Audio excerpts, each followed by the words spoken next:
add me to the stage. Boom. I sent you an email.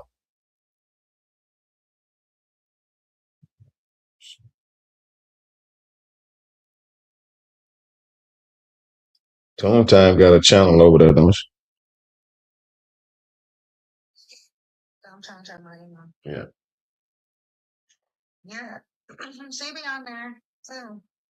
So I be catching her lives too every now and then. So I think too, like she'll be good on your panel. Right.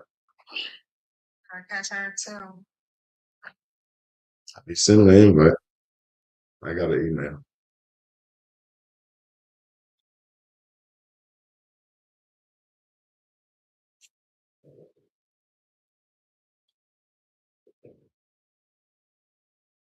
Yeah, you can get this other girl on here too that we did a show with. She just started coming back on here recently too. Crystal. Oh, she'll be on it. Okay. She loves to like stream and stuff. Hmm.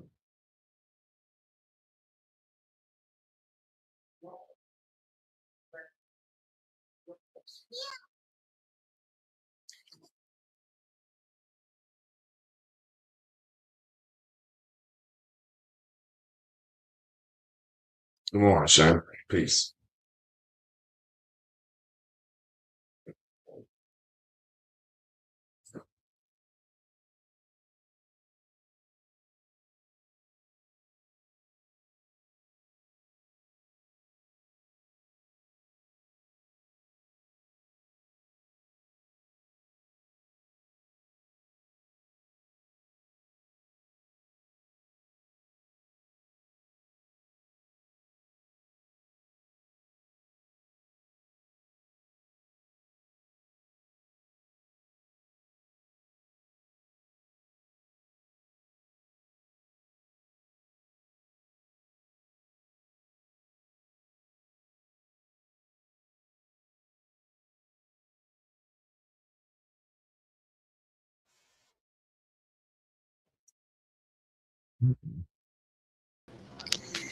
You over here today?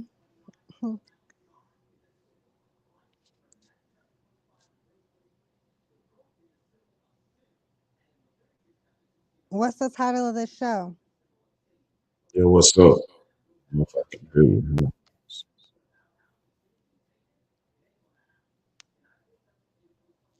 You can hear me?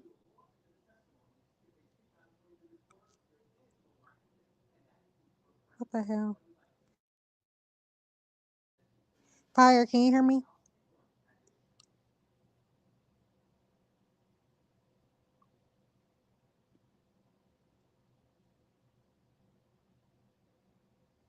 Give me 1 second. I gotta find it on YouTube.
find it on YouTube actually.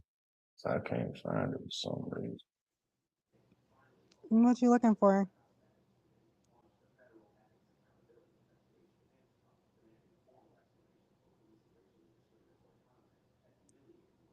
Fire, can you hear me?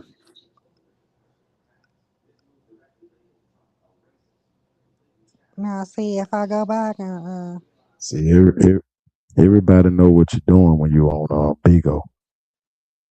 That's why ain't nobody in here. Hey, on my Bigo, cause they know what I'm up to. can you hear me? I'm gonna have to go out and.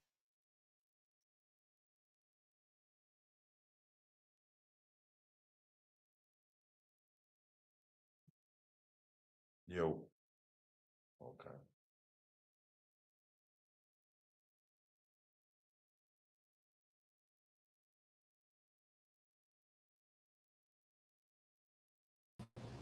Okay. Can you hear me? Fire. What the hell is wrong with my settings?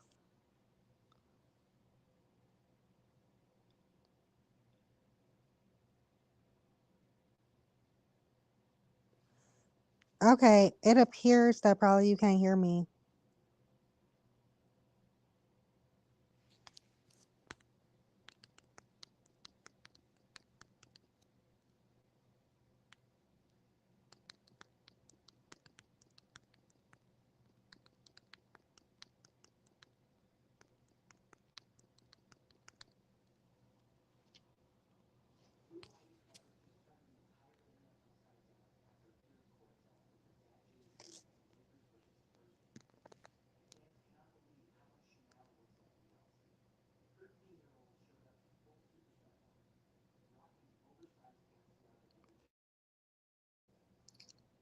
I am trying to say something, but I don't.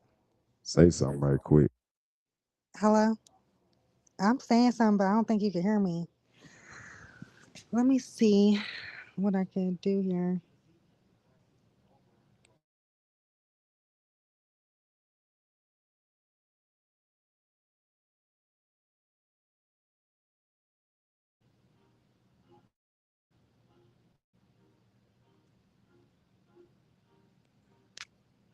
Are you able to hear me now? I don't know what happened.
Oh yeah, so we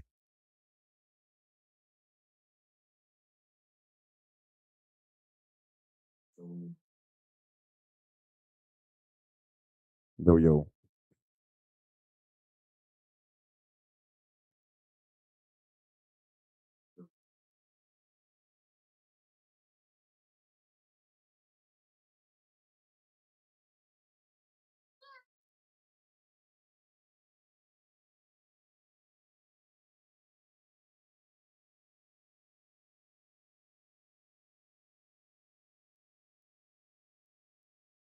What I'm chosen.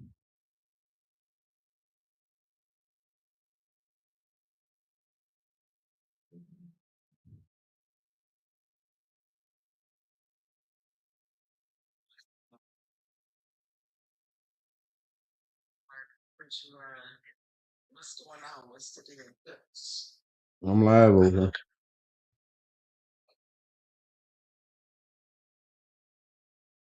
I'm live over here.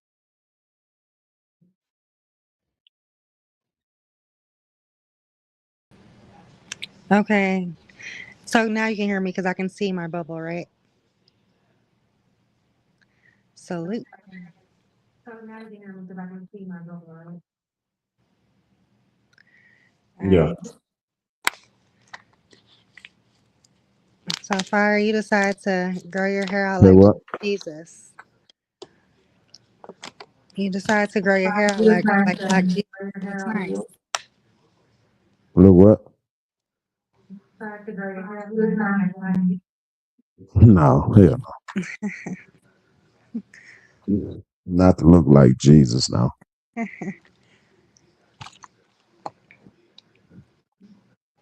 Okay. So are you trying to figure out what does better mornings, Chosen, I sent the invite. meaning the middle of the day or evenings? What does better mornings and supposed to be for? No, shit. I do this on Bigo. So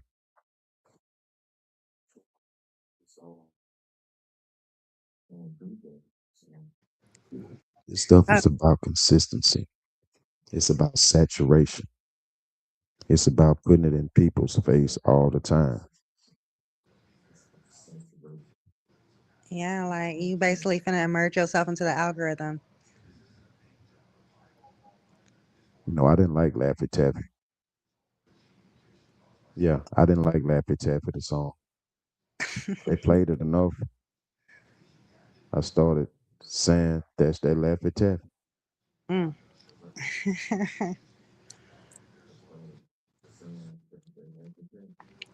Do you be using Chat GPT? I didn't like the song. It was trash. It was trash. But they played it so much. Who? Who used ChatGPT? No, I'm asking you, do you?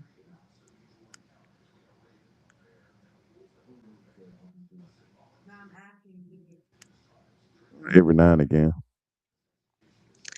Okay. One of the things I asked them, I got books over here. true that, but just for YouTube and content and streaming and stuff like that, they say that it's better and you'll get more engagement if more people cam up. So even like what you just did, like that's good for the algorithm. And if we can get a panel full of people doing that, it'll get more engagement. Good for the algorithm, and if we can get a panel full of people doing that, get more engagement. Don't you like to see who's talking? I read Sunday invite. Don't you like the people talking? You gotta realize I'm coming from an app that people take pictures of you and then they slander you. So I'm coming from that environment, so I gotta sort of not break through. Yeah, they'll do that for sure. Real. Chosen coming over here. It's a big old thing. Well, you know, you scared go to church, Fire.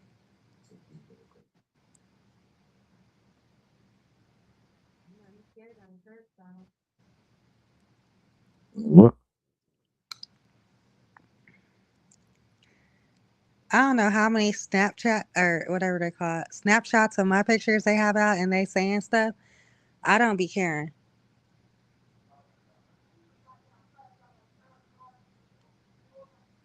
because the real know the real.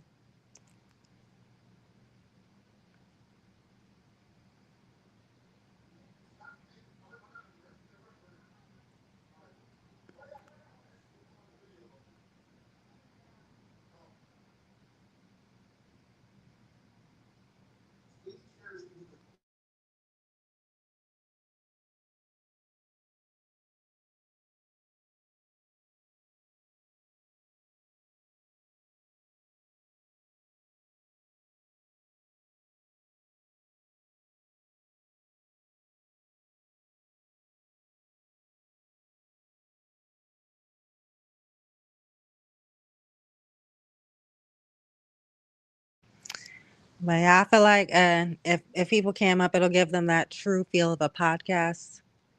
And it'll be better to get to know the personalities as well and create more engagement, interaction with people. See?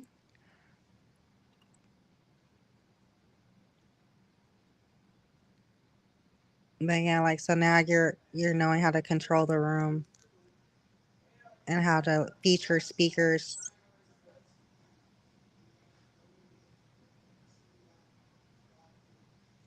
And I saw a little bit of that last night.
What up?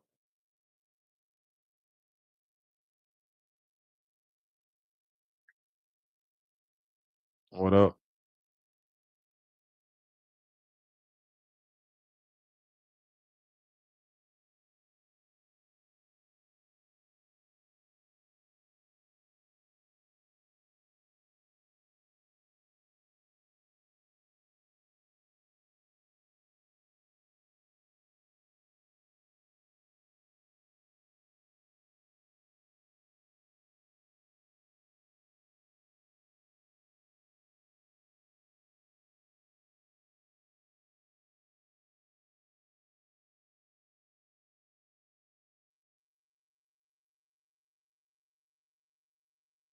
What up, though?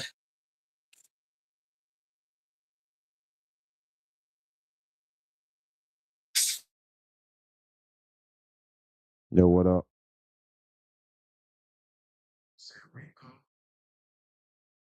That's where we at. Yo, Livy, we are on YouTube now. Ring of Fire 1. Need to respond in the comment.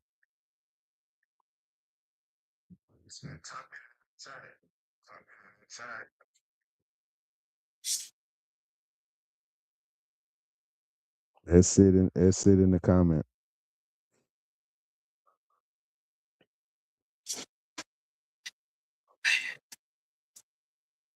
I ain't gonna be on much today. I gotta go to run to this courthouse and get some paperwork.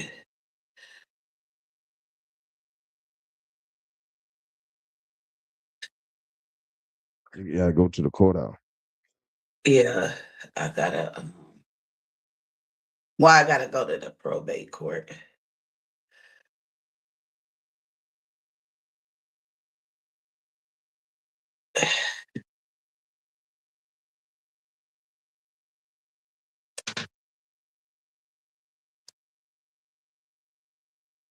Okay. What's the news?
One second, shows.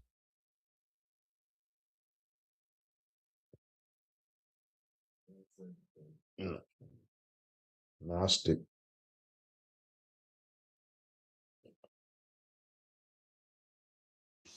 Say it again.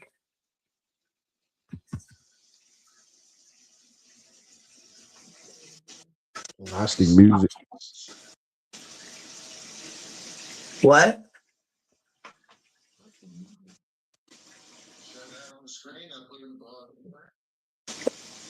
Gnostic music. Mhm.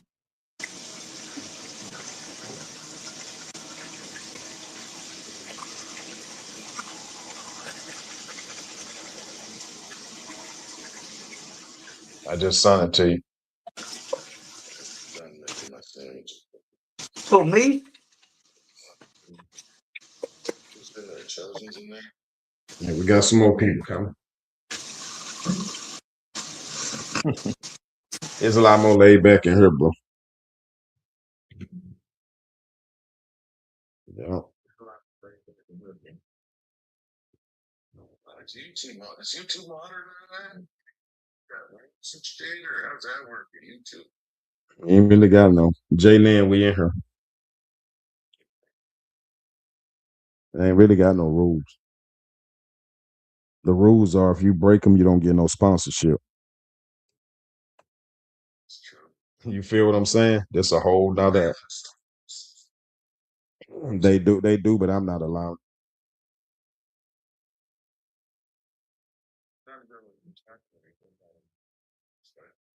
Yep.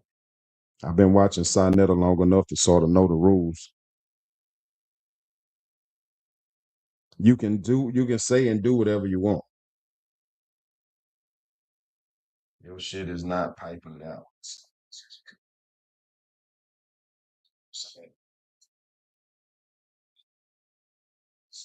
If you want to reap some benefit, or want to have a good clean space for people to come to, you know. A bunch of people, right? If you're doing your own separate things. Now that's why I produced that though. I control all that on my side. See, YouTube don't give you panels. You got to create them in another app.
Hey y'all.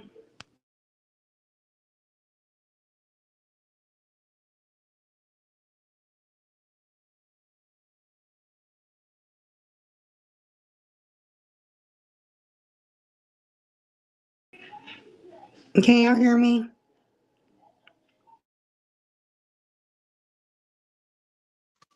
Grand Rising, Grand Rising. How you doing? Grand Rising, I'm doing good, and you? Oh, could be better, but I'm well. Well, I'm happy to hear that.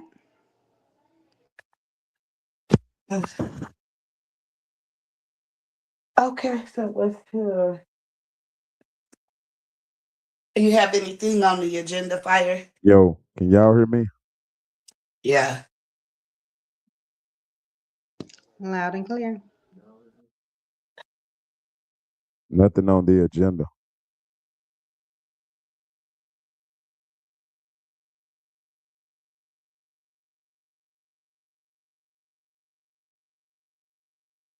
Okay, well,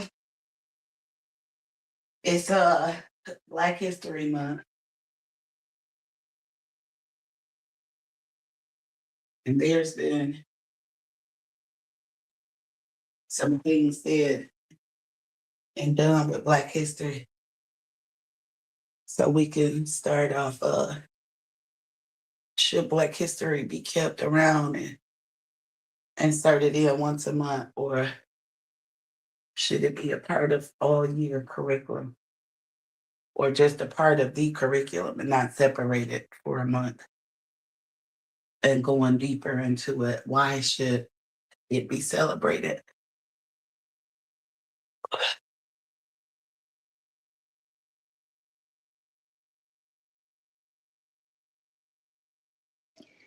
I feel like, the fact that they are dedicating a month of Black history, um, when they've changed the narrative over all these centuries, is kind of disrespectful. And it is something that should be implemented and webbed throughout curriculum and spoke about just as much as they are spoke about.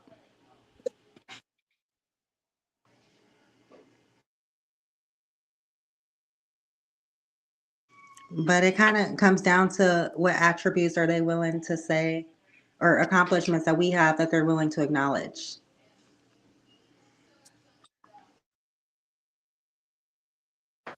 Mm. Did they remove it out of schools yet?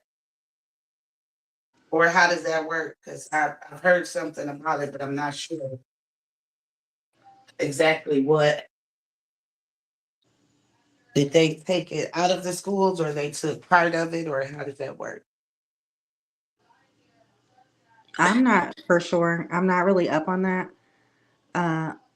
But I do know whatever that thing that they were doing, the DEI, that probably had some sort of influence on it, on whether it be in schools or not. Mic is turned off. I can turn my cam on right there. Right.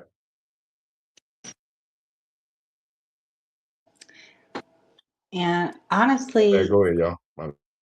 I kind of like this is my thing too. I've been around a lot of so-called racist, clear people, and I kind of low key think that they shouldn't even get Martin Luther King's Day off. Like, if you're so against it, you need to go to work and kind of just draw the line and where you stand. You need to go to work anyways. That's where I'm at with that.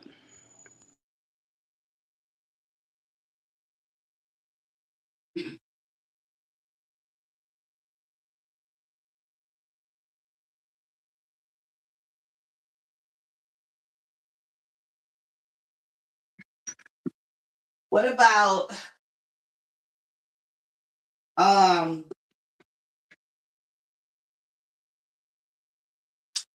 the effects that it might have on small age children and knowing that history?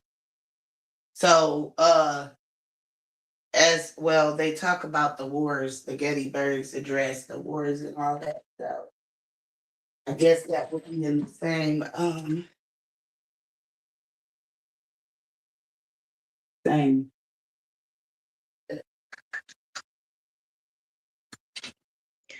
Well, how do you think it affects children? Just even knowing anything about Black history, like, what are the effects on children in your opinion? Um I think it could give them a negative outlook on themselves, separating them from society and knowing that they were slaves. That could possibly give them a negative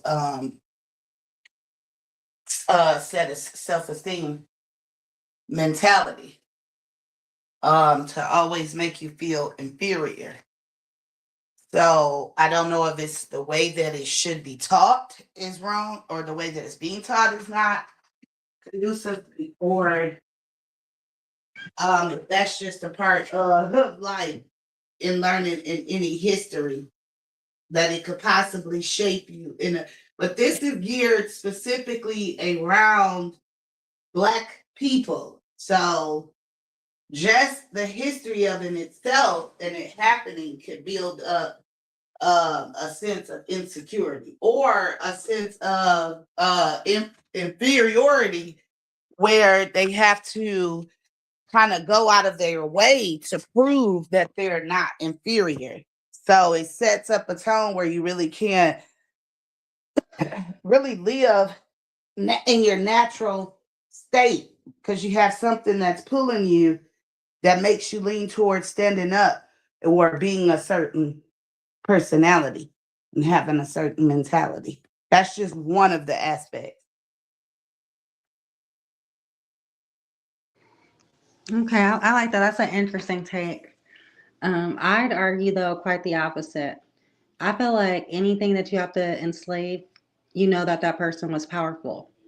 I'm not gonna shackle and chain up anybody I'm not afraid of. Anybody who um, is less athletic than me. Anybody that I feel like can't do anything anything with me. They hold no fear in my heart to where they can run around free and be themselves. But the fact that you even had to be enslaved already shows that you were somebody. Okay. Okay.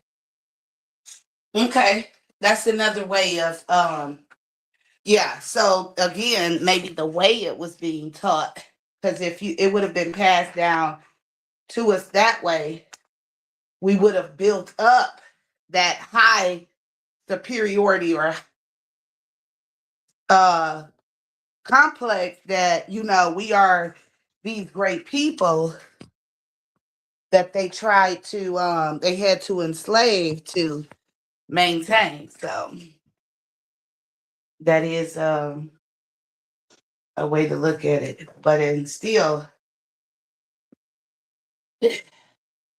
does history even matter?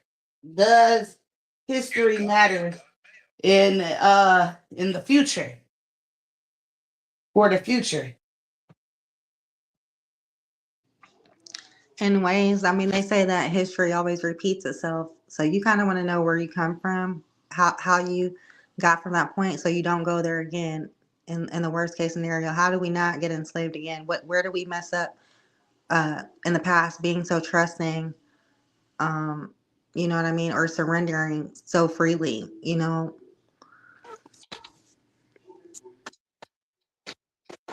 and now you know, hey, these people are manipulative. They'll offer you food. They'll trade you things that you need, all under the guise of one day they want to rule over you. And it's something that was just accepted slowly but surely.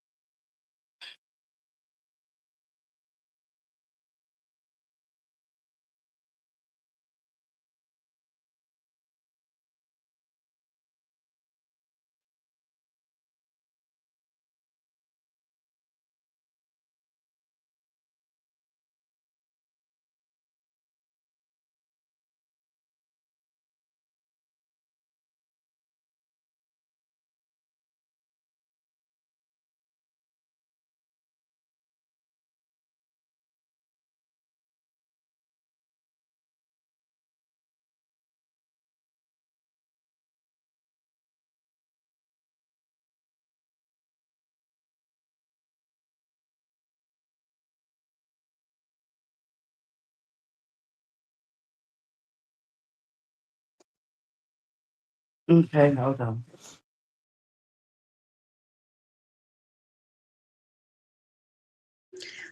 Yeah, I just feel like in many ways there's power in knowledge. Just knowing something will make you more powerful than somebody else. Knowing your history will make you more powerful than somebody else.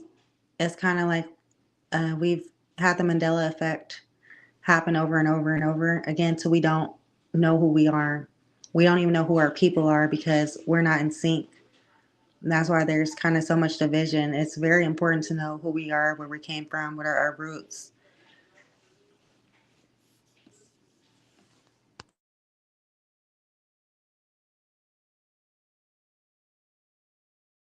Is that the same as knowing who knowing this part of history? Knowing, because you can definitely know who you are, but I imagine what really like what tangible effects do it really serve for you to have to go over this Black history every month, conditioning knowing you were enslaved? What would that do to you today?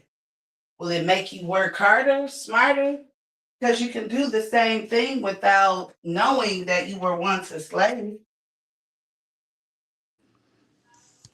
Well, when somebody tells you, somebody who is not of your kind, when they tell you that you were a slave, you need to have So, that argument on your side, you know, for argument's sake. And just like you said, it's just a month, right? So essentially, let's say you go to school for 10 years, you've only learned 10 months of Black history. That's not even enough in a lifetime.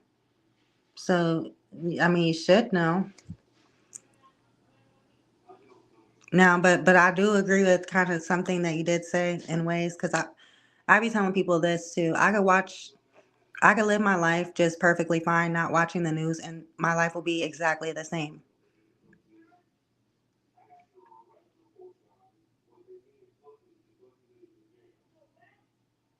I kind of don't have to familiarize myself with politics in order for me to be a citizen.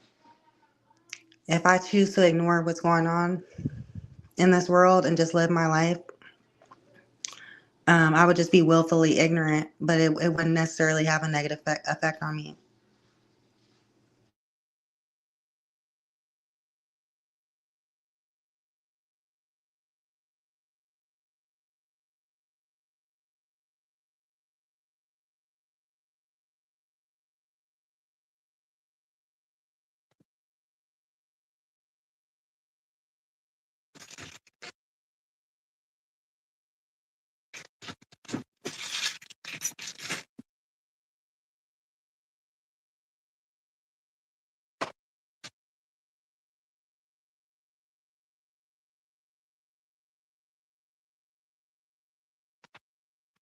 I say,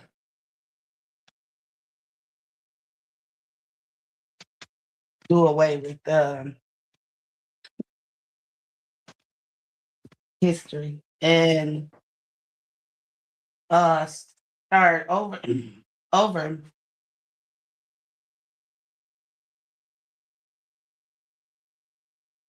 so that you can rewrite the story, because we're not slaves anymore. So, great.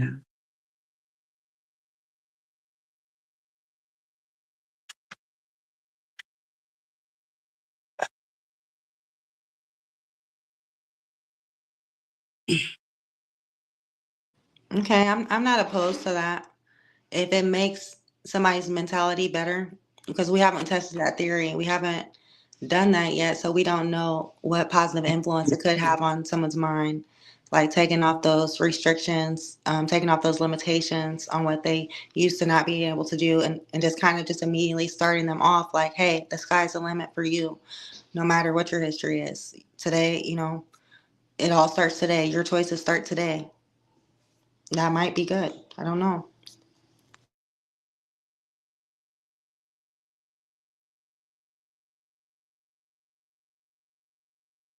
I think including it into the children's curriculum in a way where it's glossed over, like Thomas Edison creating a light bulb, where it's implemented in there. At one point of time, Black Americans were enslaved. Well, I wouldn't even say Black Americans. I would say I would go into the history of the world, just being enslaved, enslavement in history. So versus it being, Black history, to go far as saying, this is just the history of enslavement. And you would give the history of how all the people were enslaved, because that's another thing that was missing. We did not know that other cultures had been enslaved as well. So that would have been, if it was taught like it was taught on Black history, Chinese history, so forth, then it wouldn't have seemed or put such a bad stigma or taste into Black Americans for them to resist, deny the system. I would guess if you have the right. I'm all over the place because I'm doing something like that, but I guess you have the right to think freely. So one might come up with the idea that, hey, I don't need to be a part of this in order to live. This So, is kind of like comparative to like all lives matter to Black Lives Matter. So that, well, at least that's how I'm hearing it. You're saying that they should incorporate it like um all slave all slave trading and just mhm, being somebody's rulership as opposed to highlighting the color. right. Okay, and that may be fair, but like, uh, yeah, like sometimes they'll say, "Oh, this was the first Black man to do this," but it never says, "Hey, this was the first white man to do this," because their culture is sprinkled throughout all of history. While we just have like twos and fews. So I think kind of more so that's why they do it, because they acknowledge that it's not being taught enough, and they're not really sure on how to teach your children Black history when they may not be that, and it becomes like awkward in a room like that. They don't know which way to step, which way will get the people going. You know, because you have some people come home, they tell their parents, "Hey, we learned about this," and then the parents get outraged. Like, you told my daughter this. You know what I mean? So maybe it's just one of those things, like you said. It kind of should just be more so highlighted in your own household. If you feel like your kids should know that, you should tell them about it. Or if they have um, an interest in it, they'll look it up themselves. You know, but it's never the school's job to educate your kids in the manner that you want exactly. They do have to follow the curriculum, and anything beyond that you want them to know, you should instill those values and those lessons within them. Now, yes, that part absolutely. And I'm thinking the only things. Now this is funny. The only things that should be taught in school are the things that are per se the hidden. Um, I went to Spilly's panel last night. Fire. Oh my God, that man is a complete beast. Ooh. And damn, where was I at? You took me there.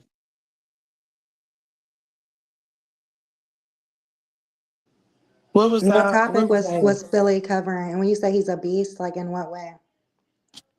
Just really aggressive. Really, really aggressive in his thoughts. Like this, just like, I know this is it, and this is the truth. And you're out of your mind. If you don't believe me, I mean, just very aggressive with what is the truth or not. Like, I wonder what school did he grow up in, and uh, what was that? Because that was just that was a lot. He's like, shut you fucking big mouth bitches, come over here and won't shut up. Mhm.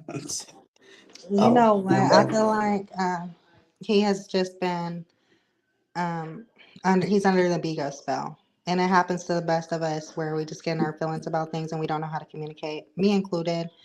Um, but everybody's just trying to prove how right they are and how wrong someone else is. But from my understanding, he's actually Canadian. So some of these things it wouldn't even cross his mind because they don't really experience things on a level that we experience it on.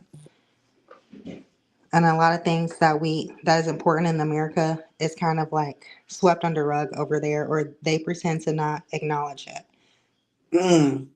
Forgot he was okay.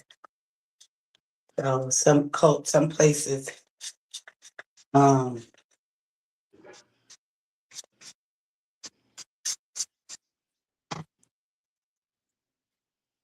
okay. I'm looking for something. Looking for what? Chosen, can I ask you a question? My ID. Um, are you a person who gets into spell work? No, not at all. Mm-mm. I like to undo word spells by breaking words down and applying them to the proper context they supposed to be in. I don't I am big on words, and words carry energy. Um so three of my favorite words that I like to encourage people to eliminate out of their vocabulary is shoulda, coulda, woulda.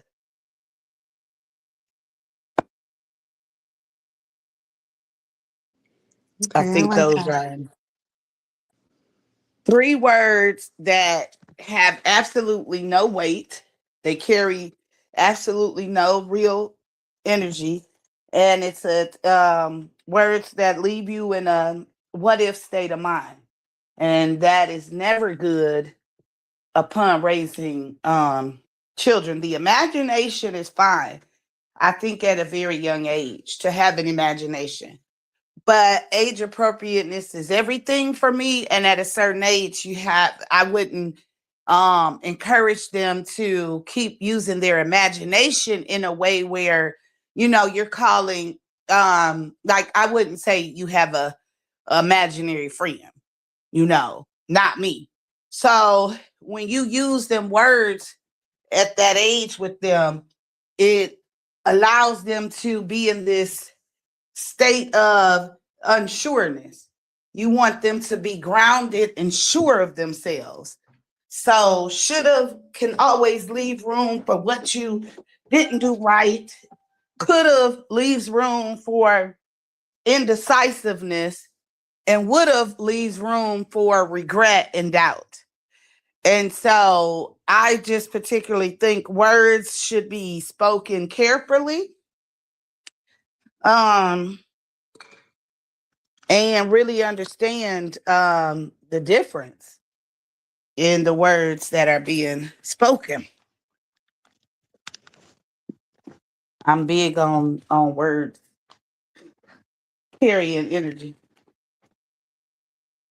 and the correct words should be applied correctly.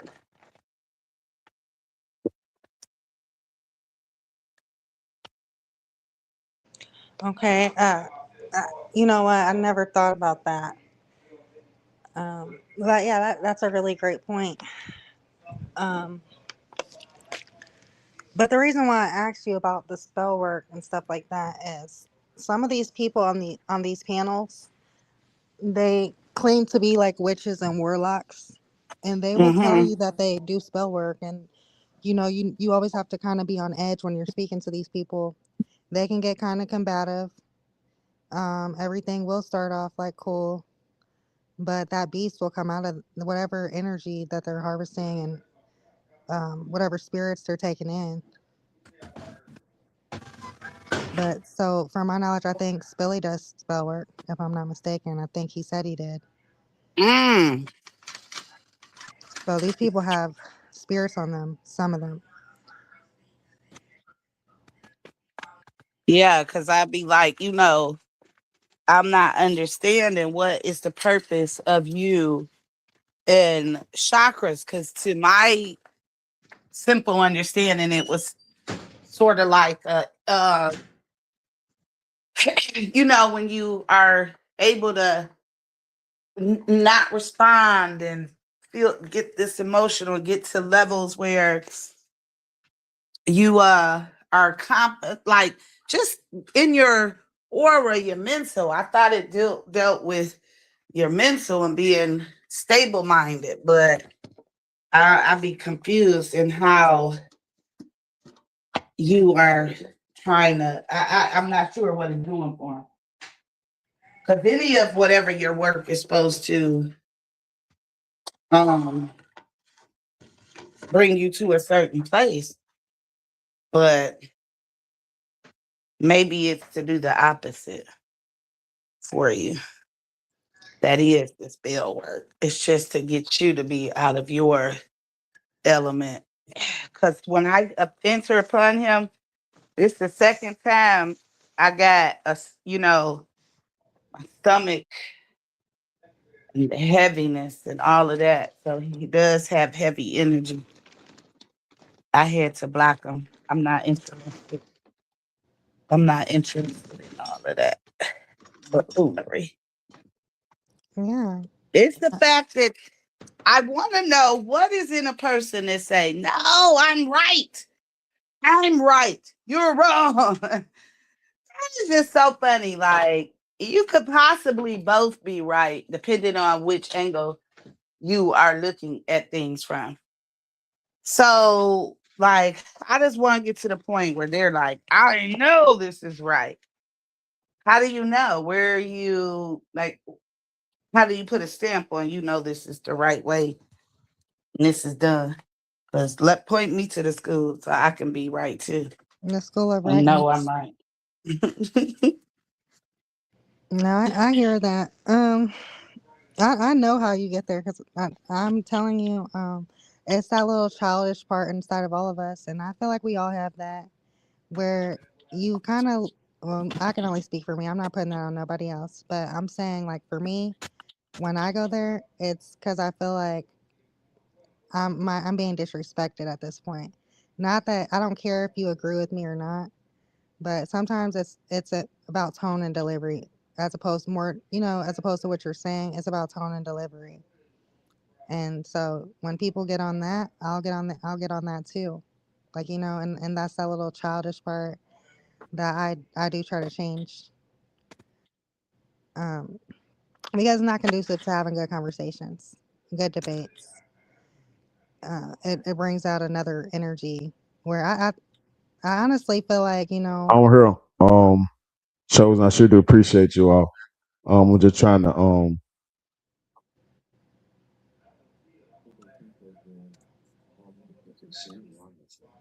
to plug and play over here to get some more people in here. Just give me a second. Appreciate it. you can revert back to a certain age. Like sometimes I don't know if you hear it, but like when people talk when they're no or something like that, you hear a different age in their voice. You know what I mean? And that's that lack of control that they were dealing with at that time. Yeah, I think I've done that a few times. Go back into that childlike voice and pitchy. Right.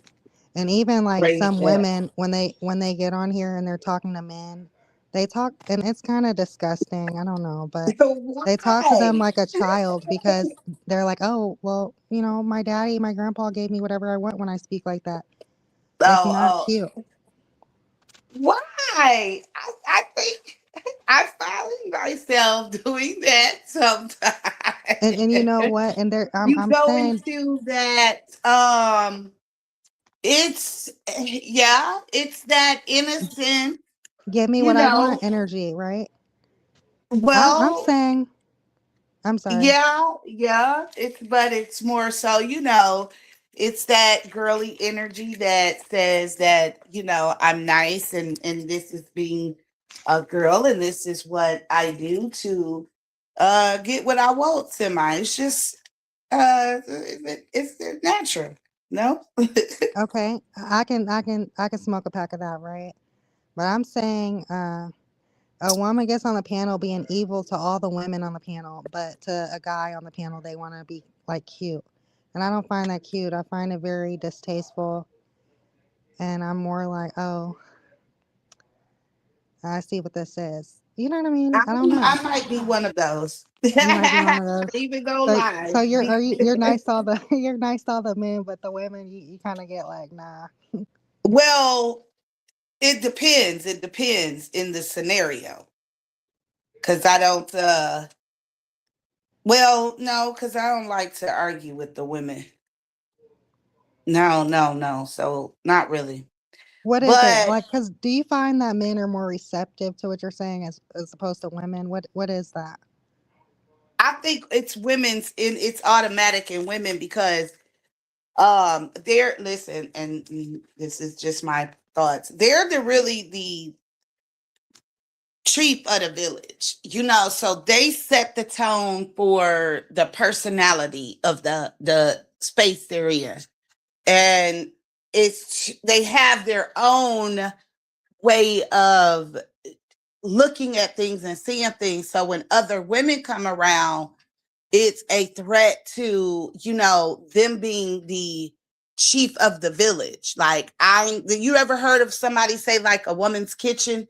You can't cook in my Yeah. kitchen. Mm-hmm. Something. So it gets like territorial where this is my space, my kitchen. I have things set up the way I want it. You can't come in here cooking and talking. And so I think it's more so women go through that stage, whereas the men, all you have to do, they just have to be comfortable in the house. Like, they don't care if it's a sectional or leather, long as it's comfortable, long as I can come in and have a seat. So with men, you can generally sit and have a open discussion. I tend to think about things, whereas women are going to try to compete in the discussion.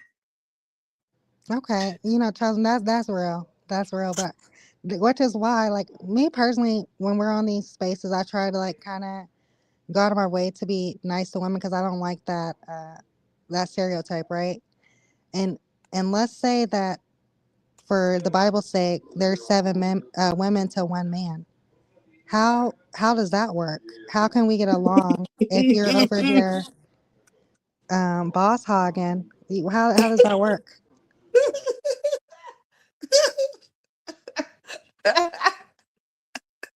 I gotta laugh because I had to count one day. Oh my goodness. Well, it doesn't. It's. I don't think it's up to the women to figure out how that works. That's up to the man because he's the one that has to allocate his time to all those women.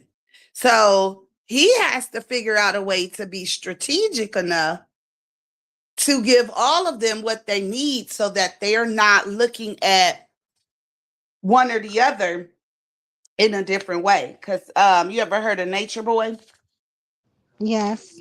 Okay, so I saw a clip from one of his videos. It was so funny, boy. I crack. I love to laugh. I love a good laugh. And that was so funny. That girl was on, you getting all the attention. You get to way more. Why you think way more than you know we got done? Like, I'm like, girl, this is funny. Like, no. Are y'all fighting over you getting more than all the attention? Ooh, child. So to really think that it's easier to share because you're going to get one. Listen, he can only go in one hole at a time. Okay. And I don't care what nobody say. One of them going to feel better than the other. Okay. Somebody's the touch is going to be different to the other. And you going to reach out for somebody first. You can't reach out for them all. You got to call one name first. Okay. And so he's going to have to make a decision. And each one of those women, because I've experienced it trying to open up my mental to being in the open relationship. And when he called that girl first, it broke my heart. And I was like, I won't be able to do it because now my focus is beyond everything competing and So he's gonna have to make all of them feel equally special, equally deserving. At any moment you lack on one of them feeling as if they hold a special place in your heart, now there's a problem. So I don't know if it's up to the women to really be the one to figure that out and making sure that works. But that kind of, like for me, it kind of reverts back to that, like you said, that chief mentality, to where if he doesn't establish order, they're gonna be going crazy competing, and I mean it's gonna be off with people's heads, you know. Um, but like even yesterday, for example, right? I would love to let this go, but I kind of just been thinking about it. How that girl was like, fire! If he's up right now, we're gonna have a problem. Remember? Yeah. And I was just like, he's not gonna save you. And it's not for any other reason other than we're just having an open discussion and we should be able to speak to each other with, sense, with some sense. But stuff like that's interesting though. So you tried that before, and was it the first time that he called her name before yours that you were like, you're done? Well, that was the first time and the last time I entertained the thought. I was around her once and we were preparing dinner and he didn't know I was there. And he called her on his way home from work, which he has children by her. So I said, well, that's his choice. And I would be wrong. I would be wrong if I stayed and tried to make me the choice. That would be wrong of me because I already know. And so, I had to make my exit. But they're still not together though. So they still not together.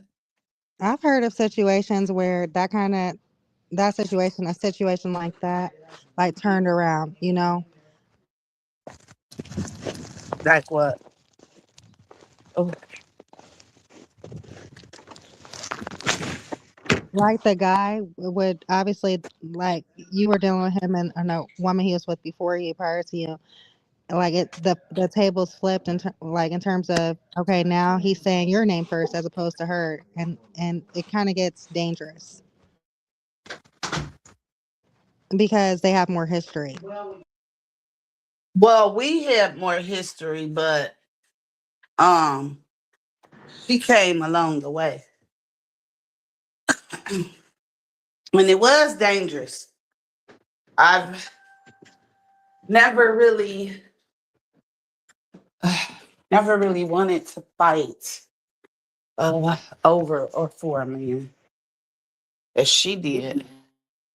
Did you ever She have is those feelings where fighting. you was like, oh no, like I'm about to fight her?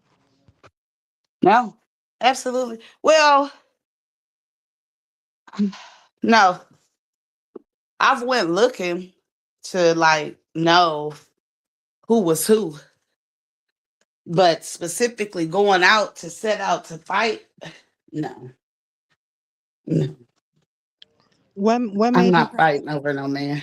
what made you open your mind to that idea? Because I haven't really heard that besides with Nature Boy. Like really, in real life, I hear people say that they're going to do it, but they're not successful. Like a lot of even the Hebrew Israelites are like, I can get another wife if I want to, but their wife is the ultimate jealous, person, and it's just not going to work. I don't care how much ring people. Well, I always thought in my mind, I didn't think it was. I thought the benefits of it were better for the kids' sake, for the shortage of men, the fact that men cheat, saving women heartache, all this stuff. But actually, things in your mind are not how they are in reality. Because sometimes you gotta kind of talk things out of your head to see if it really makes sense.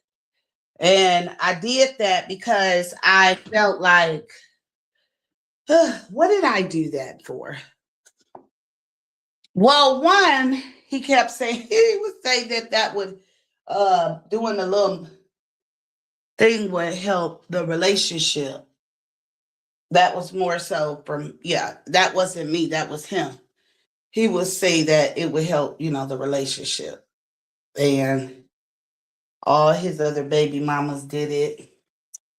And that's what, opened the door. Is thinking about something that a man wants to satisfy him and please him. No. That was absolutely the wrong thing to do. Okay. Oh wow. Yeah. It had nothing to do with me consciously saying, I think I want to try this type of relationship. It was just at the time to prevent any issues, because sometimes you can get in these relationships and think this is it, this is forever, this is all you can do, this is the best one you've ever had. So the moments you'll think, somebody said that, intelligence is supersede your emotions. So and I'll tell you another real transparent thing that drawed me away. We were going to the store, and I have a real strong nose. I have a strong nose. And I had a nose for something. No. I don't think it's in our makeup to be just attracted to your own smell. Like, it's not attractive. It's just not normal to be attracted to your like kind. Now, I don't know. I think a lot of people do things like heartache, affliction, a lot of stuff causes people to do things they wouldn't typically do if they hadn't been per se traumatized or just in a situation. So I don't think it's really natural, because I'm really like a trial and error. I hate that I'm like that, but sometimes you just have to know for yourself to see if this is true or not. So yeah, it's not natural, because everything in you, nothing in you is thinking about a wholesome, happy relationship. It's a constant battle between what do we do? How do we do it? Is this it? This has to do this. Like, that is unhealthy. You worrying too much about the same. No, two of the same things do not. What is the magnets? The two ends of the magnets will never attract and stick to each other. They will always repel. So that's why the Most High made male and female.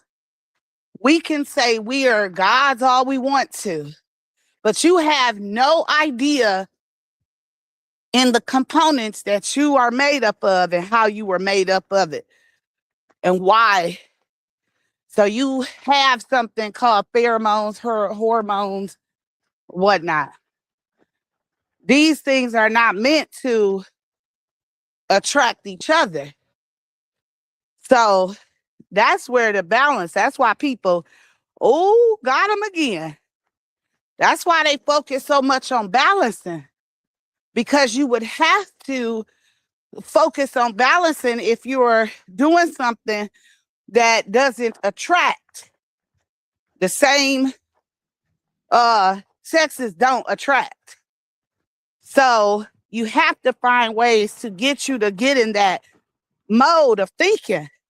You have to go through different channels to adjust your mental to get it to constantly think in that way. because it's not natural. It's, You're it's right about very that. simple when a male and female are together. It goes like hand in glove. So, do you think in the beginning when all this happens, do you think that you ever really had a choice? Because he's saying, "Oh, this girl did it. This girl did it. This girl did it," and it's more so. It kind of sounds like it's he spent a lot of time convincing you, like basically, kind of, "Hey, you either gonna do this or hey, we just gonna keep having problems. I'm gonna keep cheating. I'm gonna do me." Like, was that what it was? What it was like? More or less.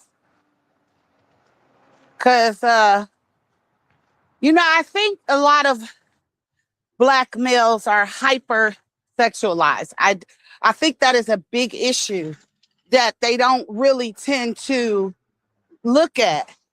So they don't know how to. I know there's this whole, we got to get all the crotch in the world. That's I'm a man. But if you're only valued for that reason, your phallus, if you're only valued, and that's what the world has put on you as a Black male, that's your label. Y'all can up good and lay it down. That's what they know. And the stigmatized of a Black male. I call it the BBC syndrome, big Black syndrome. And women have one too.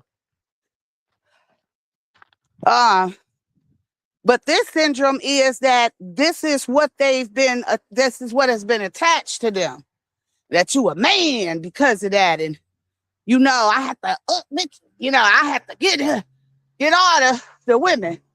It's a mentality that I think it goes so unnoticed. And they have these issues where they're hyper in that area. And so they just bounce from girl to girl to girl to girl to girl. It's exciting. It's what I'm supposed to do. Because he said, I make women's fantasies come true. I said, well, damn, if that's what you think you about, if that's what your expertise is, hell, you ain't got much to offer as a man, now do you? If all you can offer, and if that's what your thing is, let me get the 4-pack pink. Yeah. The pink one. Girl, that man was a player from the Himalayas. He ran some game. I don't And think they be knowing. I was thinking too, like I think It's good now.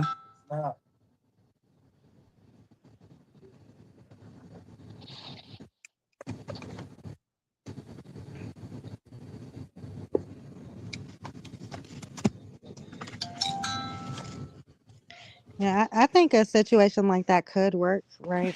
But only kind of for those purposes you mentioned earlier, for more so stability, for business, for growth at a faster pace in terms of like coming together and becoming more so of a business than it is the reason why they do it for sexual reasons. If you didn't love him and you're just like, hey, I only care about my stability, it could work because you're not going to care about any woman that he's with. But if you love him, you kind of lose the mission. He gonna become the girl in the relationship. You said he doesn't become the girl? He's gonna become the girl Oh, in the relationship okay. So because you're being served now. Now you're being taken care of. The women are now taking care of you. You're no longer the provider. And then,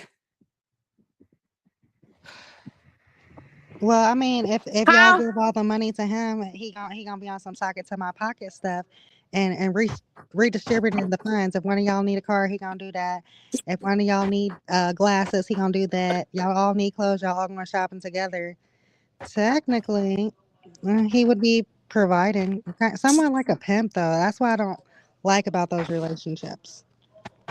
Well, then if you got 7 women, you don't need to do no work. If you cannot do one unless you millionaire. Now we ain't talking about no African king from Zumanda with all the gold and riches to take care of 7 million. Yeah. Like we're talking about average men that work at Amazon trying to hold down 7 women. Mm. How are you providing? You can't pay all their rent. You're not paying all the telephone, but they're working. Each one of those 7 women got a job to do. And he could sit back and just delegate who does what. Now he's the person, like he's the female, because the woman is the one that sets the tone for the home. You know, this how the bathroom set up, this all the decoration, whatever. Mm-hmm. Who's doing that part if they're doing their part? Who's working? There's he's getting too much of an advantage with 7 women. There's no Right. way in hell he could provide and be the king of 7 women and pay all their bills and still be not like a pimp or enslaving them. There's no way. You got 7 heads and And you're you, only one. you kind of right about that, but I wasn't saying kind of like, okay, you know what? I'm kind of making it a thing, but I'm saying like, okay, you guys are all on what you would kind of consider a compound, right? So let's say there's 7 of you guys. You have a 5-bedroom house. Somehow you're making it work. Y'all all taking turns in his master room. Y'all all are contributing to the bills, probably even him and himself. And you guys are just stacking money. You guys are tilling the lands. And just, I guess, uh, doing whatever it is that you do. And in a situation where you don't care, it could work. But if you care and you love them, it just won't work. It's no, how do you not care unless you a lesbian? Well, if you're a lesbian, you go for them bitches that he going for. You got to be a lesbian if you don't care. That But that's means what you I'm more saying. When you attracted was to going her. through that, was you being a lesbian? What was you doing? It felt like it, absolutely. It was absolutely, because you have to be in a relationship mentally with the person. It didn't get physical, but eventually it's going to lead to that. Eventually you are going to share the same bed. So it is technically trying to be in a lesbian relationship. Now, I've heard cases where they separate you, or where you're separated, you're in your own home, they're in their own home, but how is that a polygamous relationship? Like, I don't know. That's just, it gets a little bit too wide open. Now you So can would just say anything is anything. Yeah, we all 7 at our houses. You come on Monday to my house. Oh, hecky no. Mm-mm. I only get Monday? Hell no. No. Nope. Now, if you was brought up in this from a young age,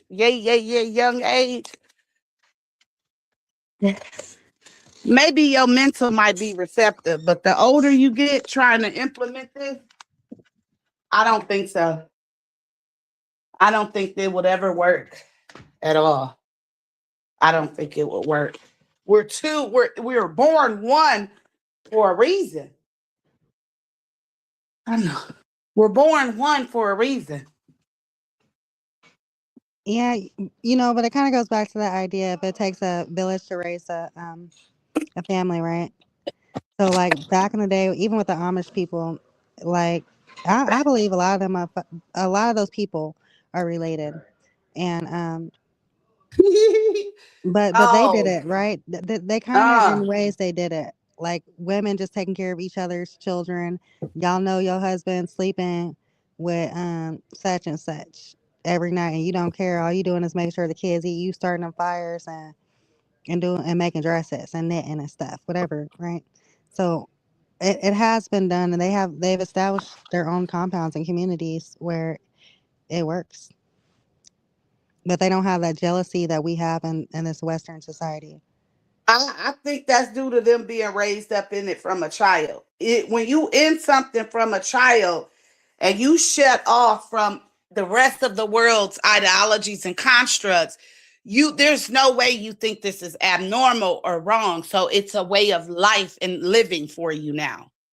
So you'd have to be brought up from when you were infant, seeing it every day, mentally seeing it happen and connected. But I don't doubt now. Come on now, you telling me not one of these women get an issue? We can go back to the Bible with that. They probably do, but you know, they husband, they little inbred husband, gonna smack them straight across the face, and she ain't gonna give no more sass, no more lip. Not saying it's right, but I'm just saying. How could you become any authority figure with 7 women in the house? You ain't no authority, nothing. I don't think a man would have any authority. How's you got any authority and it's 7 of us to your one? Boy, bye. We'll gang But up on so, you so quick. but you got to remember, you creating that like jealousy, that same type of jealousy that was established through so-called Jim Crow. You know what I mean? So you're turning these women against each other to be under your dictatorship. They don't even like each other enough to band together to even go against you because everybody's competing for your attention.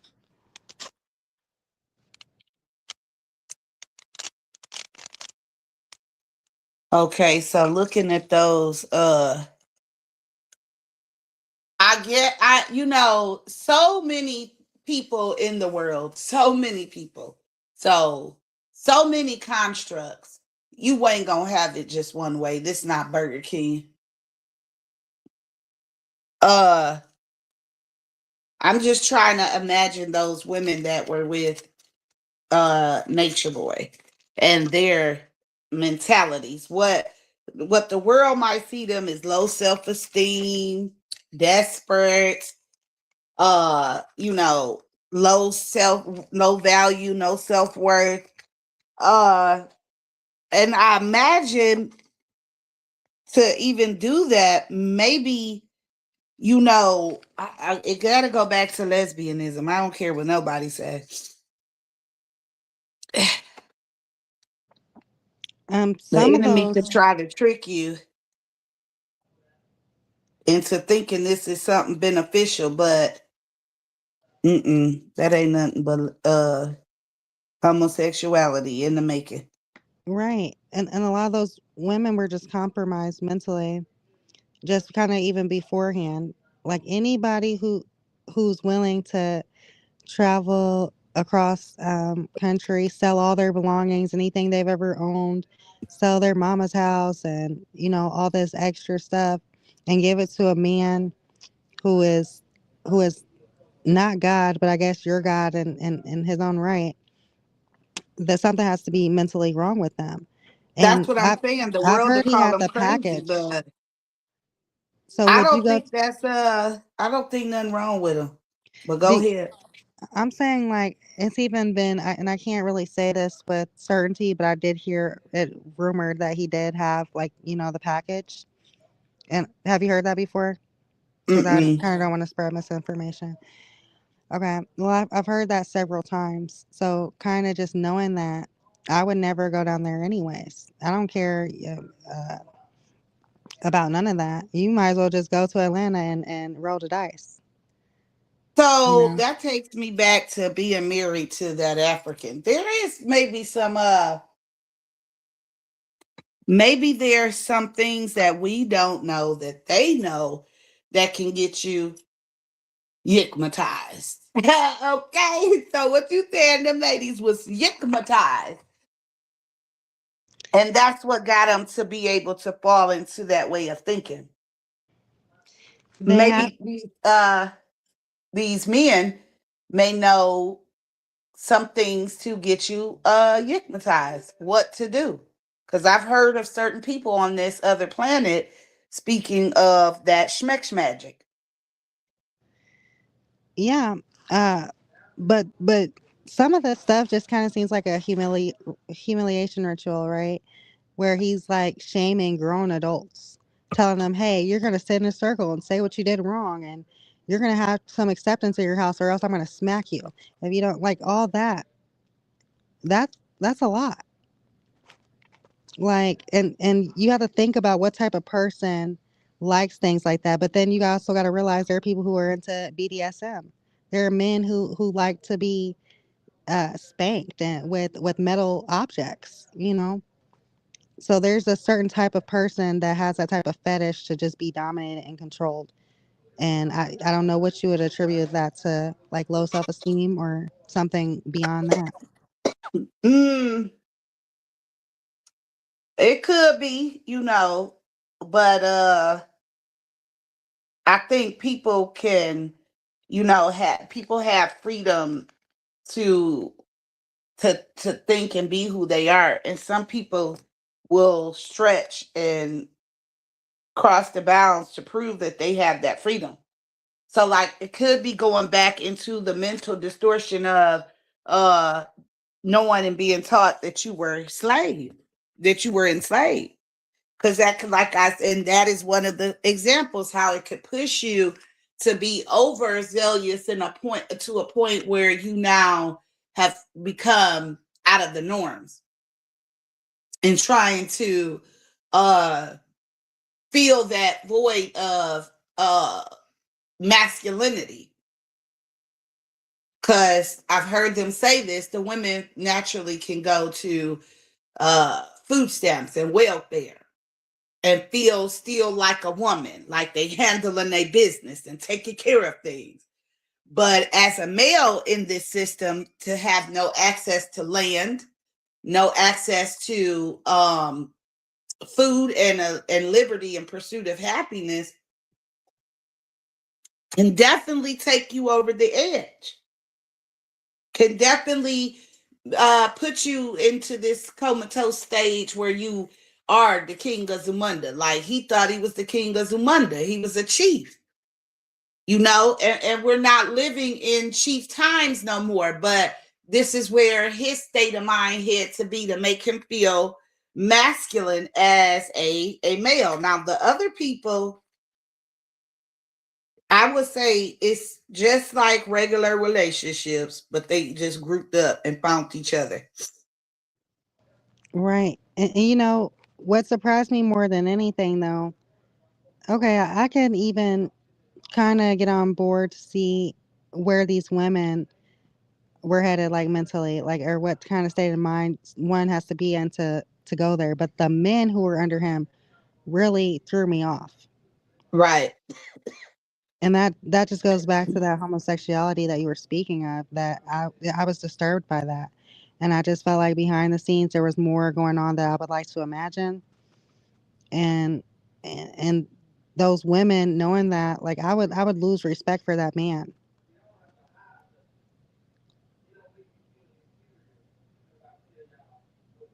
I never saw the men in action on the clips. I never saw the men really do anything except stand there. So I don't know what their position was from just by what I heard. Well, I didn't there. see them doing much. The what I did know is how do you sit there with that hand symbol so long? Like, does that give you any power, like extra energy?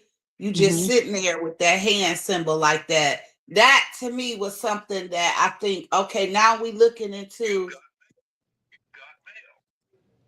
how it could be damaging, the psychological aspect, evaluating that.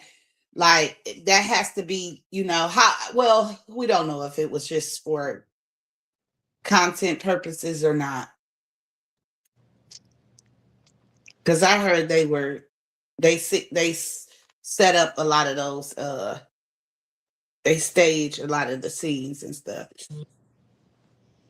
That's what I heard. I never tuned in like that until I heard about it on Bigo, so I wouldn't know. in that capacity. Was that real? Because how often do we meet people that are like that? The average, is there more people? Well, actually coming to meet on Beagle, you find out that we into a lot of different shit that I didn't know we was into. Ooh, and I didn't know we could be into so many. And I was disappointed. Like, y'all are over the place. One of y'all into the spirit, one of you, like, ugh. Y'all look homeless and just, oh, and the dog smile. Don't come over here. I don't want you. Don't. It's sunny outside. Y'all on y'all way back out. Don't come over here. I have to let these dogs go. Like, you gonna get rid of them? Yep. I gotta turn them in. I'm getting rid of them. Girl, I kind of, I just got into an argument with my cousin about a month ago for something like this. Like, she begged my other cousin because he sells like bullies and stuff like that. He has like a kennel, and she begged him for a dog or whatever. He gave her one. Now, mind you, I don't know why, but this guy gave her the oldest dog in the clique or whatever. And she was just a lazy dog. She didn't have any energy or anything like that. But she was nice. She was kind. She didn't bite. She was just a chill dog, you know. But my cousin just ended up not liking her. Was kind of not being nice to her, and she wouldn't feed the dog or nothing like that. Like she was in a Oh, situation too where she needed food her damn self, you know. And then one day they just her and her boyfriend took the dog and dropped the dog off at the park and tied it up around the basketball pole. And then I oh, was just like, I'm like, why would you do that? I said, you really didn't even need a dog. Like, you don't deserve a dog because you couldn't afford a dog to begin with, and you was just being mean to the dog and mistreating it. I was like, you were just kind of better off giving it back to Cameron or taking it to a shelter or something. Like, you know what I mean? I just felt so sad for that dog. I don't know why. oh, yeah. But yeah, sometimes Yeah, I mean you got to but get rid of them sometimes. But I'm not saying like there's a way to do it. I'm telling you, yeah, it gets frustrated though, especially at least you just don't let it sit there and starve to death. At least they let somebody find it. Cause them dogs ain't nothing to be played with. Like, I don't know why. I don't know why would you have I just think they should be out running free somewhere in the wilderness with the wolves. Like, they shouldn't Oh, be tied up and restrained. how long you had your Well, dog? uh I have one for since 2016, 15 sometime. Hmm. And then I've had the other one for about 2 years now. I So, had three of them, but the sister of the new one hung herself on the fence. oh my God, they committed suicide over there. What you doing to them Yeah. dogs? She was jumping over the fence outside, and she couldn't jump back, and it Mm-hmm. strangled her. Oh. Yeah, so Oh. she was just sitting there What kind of dogs dead. you got? A German Shepherd and a Cane Corso pits mixed. Oh my goodness. Okay, you have some big dogs, right? Yeah. Dang. The 'Cause I get rid of them too, Cane because I'm scared of Corso, the cane corsos. no, he ain't. He just a big old goofy baby. Just a big old goof. I don't know why if you let dogs get on your level, then they will try to fight for the hierarchy. But if you let them treat them and put them beneath you, they should always stay hand beneath hand level so that they don't feel like they're the hierarchy. Like, Mm. they compete for who's the in charge. And so when you let them do human things, then they start competing. So that's when you have to worry. But ain't no way in hell no dog gonna be more than me. Hey, we have dominion over the animals. Yep. And they a dog, and they need to learn that they a fucking dog. So they should not be in the kitchens. Like these people doing this whole dog kid thing. It's just like ew. Ugh. I don't like people who buy clothes. I don't like that. I don't like people who do that for dogs. I don't think that's too much. That's not a human. You buying clothes, like taking it to the vet, all this extra, like, okay, take it to the vet. All right, get Yeah. shots and all that stuff. But trying to all this extra human like stuff, mm-mm. And I only took this dog because my niece went to the service and it was her support dog or whatever. So I thought she would take it back, but she never took it back. Did she come And back? it's just been here. Yeah, she been back, and the dog just been here. It's Well, I been would a have told part of the her, hey, family. I need you to come pick up your dog, please. And thank you. No, I didn't want to give it back. I wouldn't have gave him back because at the time he was my buddy. What My happened? What buddy. changed? What changed to the point where you're like, you don't want I'm them? older and I got 2 of them, and I'm not interested in picking up poop anymore. I'm just not. Oh, also, this what changed. It was snowing and I was taking some hay to the doghouse and I fell over some bricks that was covered up by the snow and cut my leg on an iron grill plate that was sitting next to the little fire pit I had made. And I had to get 16 stitches. That's what changed it. Was the hay for them? Yeah, I was trying to put the hay in the doghouse. And I was not looking down. I was carrying the hay in front of me and I didn't see. I was just walking and it was covered up by the snow. And I fell and cut my leg wide open. I was like, that nope. sounds painful. Yeah. But I mean, no, it wasn't painful actually. It didn't hurt. I was just crying because my leg had been cut and now it's going to be scarred. Yeah. Because it was just blood gushing out. And I was like, oh my God, I'm a girl. How did I fall? I'm just a girl. And that's when I knew, like, nah, you need to chill and sit down. So you feel like, hey, I'm doing too much effort for these dogs. I'm cutting on my body. I'm getting older. I don't need these dogs. That's real. Nobody got time for that. And then they was getting out the fence and, getting off their leash, and it's the poop and the energy. It's the poop and the energy. I don't have time to deal with the poop no more. Well, I don't have time for that. I do not have time for that. I got things. Then I'm traveling and you got to leave them and take care of them. And it's like, it's a lot. My time has run. This is not family. The hell? This is not no family member. My dog, I told them, these dogs are not family. They can go. I am not attached to no dog to cry and be like, oh my God, oh buddy, gotta leave. Y'all better stop and get you a human, a friend. You over here best friending with the dog. This should be for alarm purposes only. Have you a dog so that it barks when somebody pull up.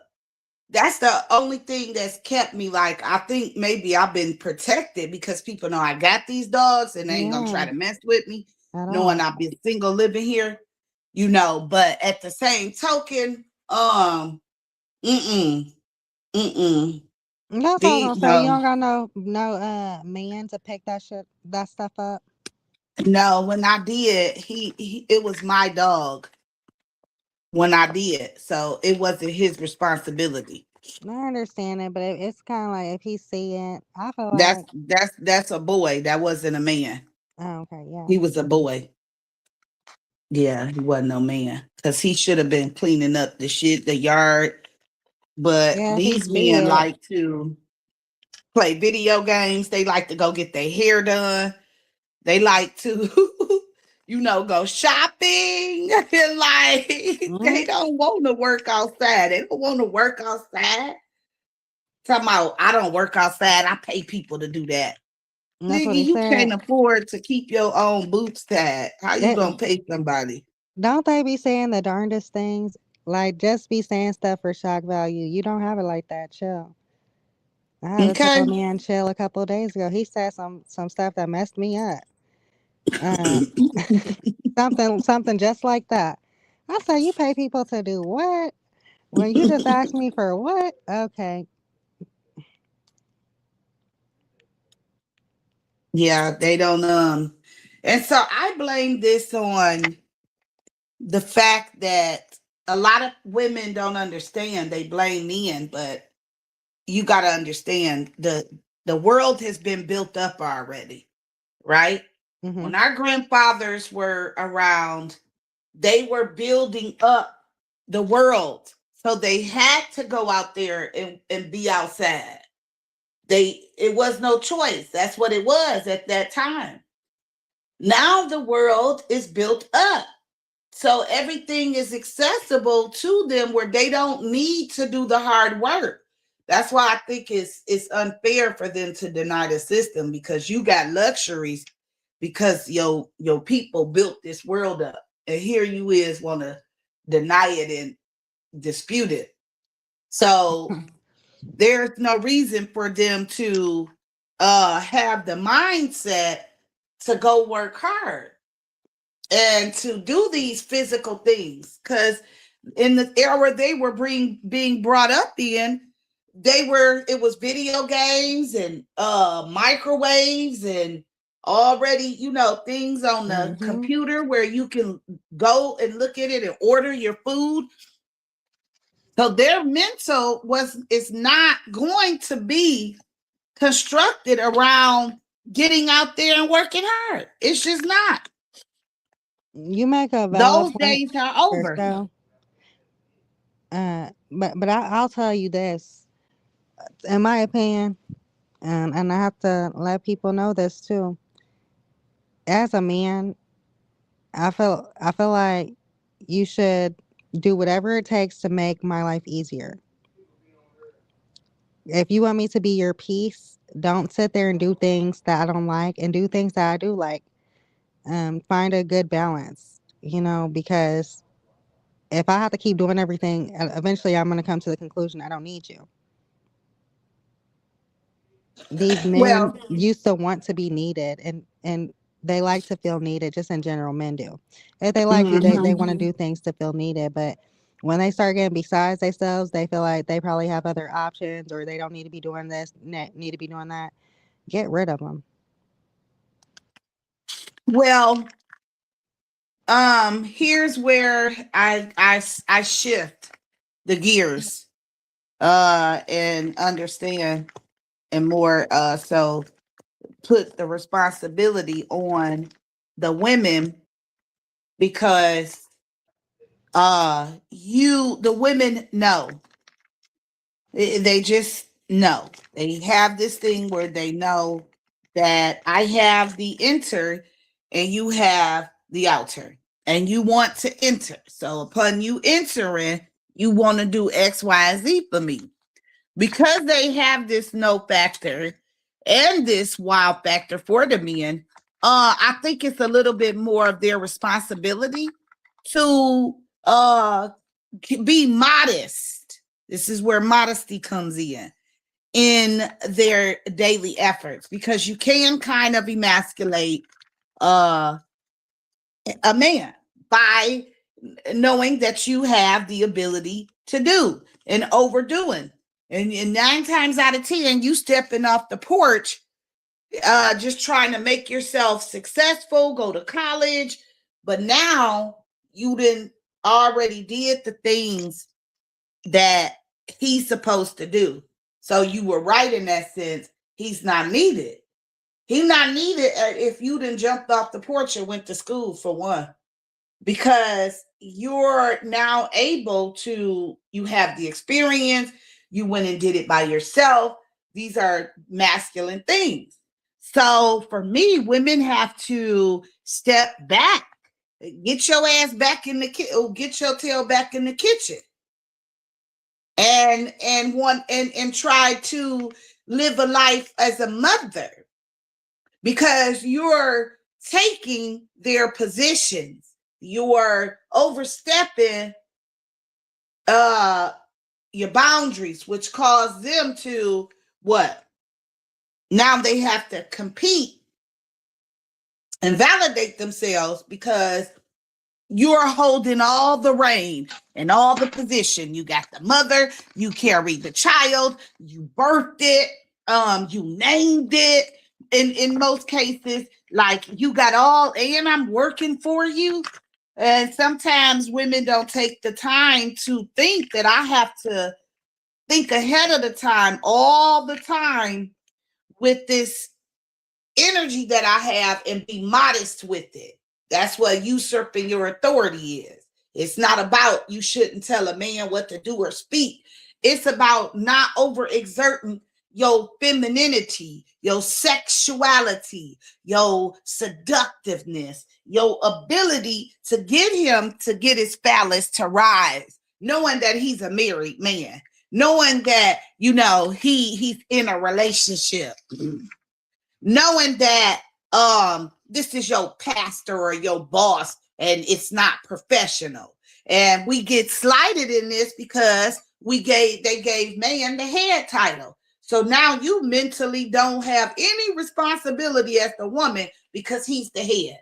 So everything is his fault. And well, everything because this happened. Well, if I grew up this way, it might this. Nothing is because the woman made a choice that I'm going to use my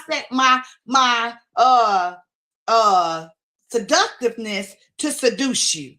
None of you will admit and start saying, yeah, I was flattered when her man tried to holler at me or looked at me. Yeah, I was a little flattered. I'm going to tell you the truth. It tickled my fancy and made me want to toot it up a little more, walk a little bit more jiggly. Come on. You know we've done that. Twisted the hips a little bit more to make it jiggle and wiggle a little bit more in front of somebody's partner, because she might have thought she was all that. She might have said one thing 2 years ago, and now this is why you need to stay clear. Get out them girls' man's faces. Don't be around. Be modest, because these are the things that happen. Next thing you know, you and your sister's man is together because y'all had the alt, and now you in his face, and you done twisted, and you see him looking. You know the signs always coming when you at work and she over there babysitting. So women must keep this in mind and must preserve their modesty, because you can overshadow the man in a way. You working too much for a little bit of you getting all this money and you don't do really nothing at the job. But here I am working 16 hours and now I got all my taxes taken out and I'm getting this little check. Well, okay. And then hold on, then this, you not only doing all this work and getting all this money, but baby, you neglecting the house. I can't never get a home cooked meal. Can't never, you always want to eat out and you always want to wine and DoorDash. You always want to grab a hot and ready. Like a nigga be wanting some real roast and mashed potatoes and stuff for dinner. But because you got to work, you can't make dinner. You tired. Now it's a conflict because he married you or got with you knowing that you was going to be my what? My helpmate. Now you helping yourself to all the benefits and I'm working hard and barely get a good Father's Day present. You throwing me a sweater and some socks. Peace. Peace, fine. Yo. Yo, We just had church. Shit going on. what's your thoughts, Mhm. Fire? Yo. You been listening? There you are.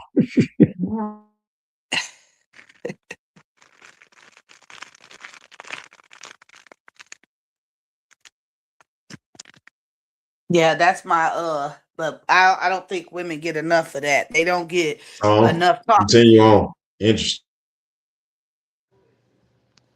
They that been cut off the waves. The elder ladies, the elders telling them how to raise the children, letting them handle the matters in the case. They want to be the chief. They the chief of the village. They want to run stuff, and then they just have a little bit too much authority. Well, they take that authority, I think, only because both men and women, because of this Adam and Eve, you took it from my rib. That goes a lot into the subconscious. And now you think in a certain way as a woman. I done sat back and watched them. I watched these ladies. And they say you won't want that man to rule over and desire him. Yes, they do.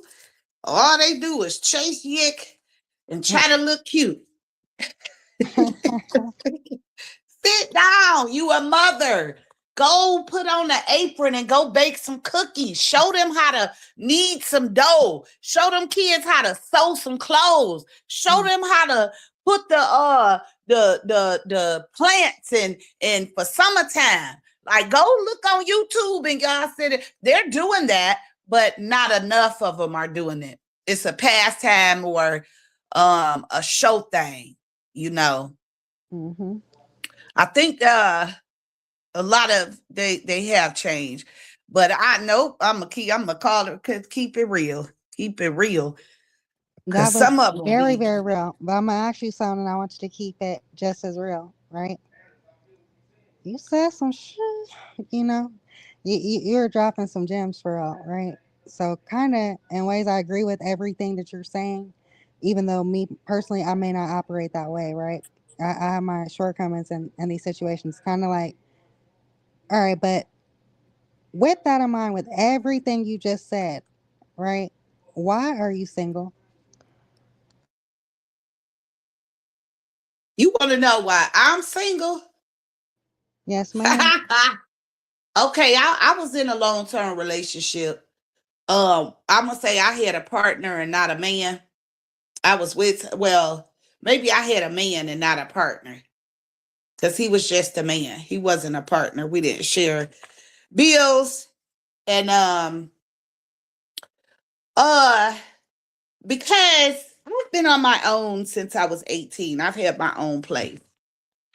And I just got tired of I want to know what it feels like again to go to a man's place. It's a thing when a man always comes to the leases in your name. It's a thing. It's no way he can fully feel like a man. It's no way he can do it, because you know at the end of the day, if things get tight, he's got to go. You know, he's got to go. This is your decision. It's no, oh, we got to work this out because his name is on the lease. And so it was just years and years and years of me having my own. Too much of an independent woman can be a very lonely place, very lonely, because it's your domain, it's your house, it's your crap. Anything happens, you going home. You ain't got to worry about nothing. That sets a trap up for you never to need and be dependent on a man's companionship or the need to protect and provide. So I had to push him out the door for other reasons as well. Okay. You know, alcohol doesn't do I don't think BLK mean any justice. I call it they kryptonite. Whatever made Superman weak, was it kryptonite? Or did that make him strong? What I made him think weak? kryptonite was his weakness. Okay, so I say alcohol is the black man's kryptonite. Mm.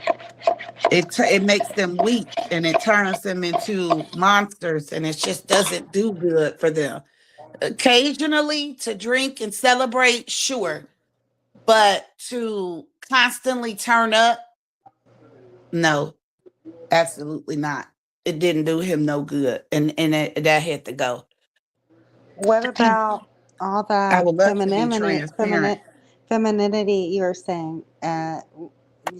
What role did your seduction to him, like what influence did it have over him if it didn't work out? Did you try it, or were you already emasculating him by, pretty much saying, hey, I have my own place, and if you act up, you can go? Did you? Uh, that was from day one. I ain't even gonna lie. I did that from day one. Because my thing was, this is, and it was 20 years ago, so.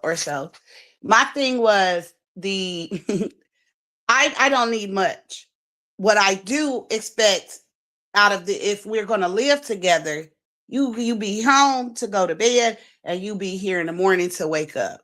Throughout the day, don't bother me. I won't bother you. I got things to do. You got things to do. I love to miss you. And we come back and I miss you. But I didn't that wasn't it. So when you didn't come home, them clothes was at the door. Time to go. I hear that. But I played that game for too long. So that comes with the territory. I'm telling you, because it's anybody. It doesn't matter if it's your man or not. This is your lease. This is your home. Somebody disturb your peace, it's time to go. And it's too easy for you to do that, to manipulate the man to get him to be and do what you want. And he's going to resist because he's a man. You don't tell me what to do. You don't tell me I can't spend the night out. Who is you going to tell me? I'm a man. I do what I want to do. Yeah, I run this. I got the gun. I sang that. You know how I put it down on you? So I think you do it's it again? important. Could you do it again? Could you get back into something else and do it all over again in a different way? And have a man come to me in my house? No, sirree. Nah, you go to his house and see where that goes. Oh, yeah, absolutely. That was just too long. When they say go within, it's not about going within, it's about knowing self, knowing who you are and how you respond to things. And I know myself. And it was just, this is what it is. It's you coming to my house. I need to respect you as a man. I need to see you as a man. And after so many years, you figure out and find out that, oh, shoot, it's because you got your own shit. You pay the cost to be the boss. So you ain't no man got a chance. When you put everything up in here, and I'm very self-sufficient and independent. I was that off the porch. I had my own place at 18 years old. And then I have a father too, so who's very active. So that does not help as well. He don't have a chance until he says, okay, baby, I'm going to move you up out of here. I'm going to get you up out of here. And we're going to get us a crib. And he puts the lease in his name, or y'all put y'all lease on y'all name on the lease together. Now, just as far as you maintaining a relationship from your house to his, I've never done that. I don't know what that's like. I don't do those house. I don't really.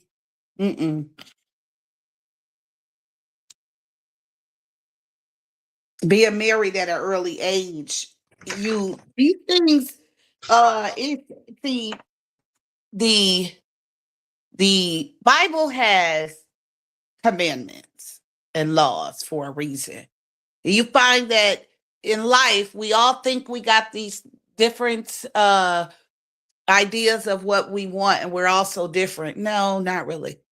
Not in a sense. You just get to choose what color you like today. Like seriously, you get hungry, your stomach growls, it's time to eat. You know, it's the same thing. You drink, you got to go to the bathroom and let it out. Like we're not too much different. So if people put aside the fact that they have their own individualities and they think they're so different and we don't think alike, they'll be able to get along better because they'll see that they do. Okay, I gotta call the Uber. Okay, that's a really good explanation. Last question I will ask: um, is love over for you? A relationship at this point?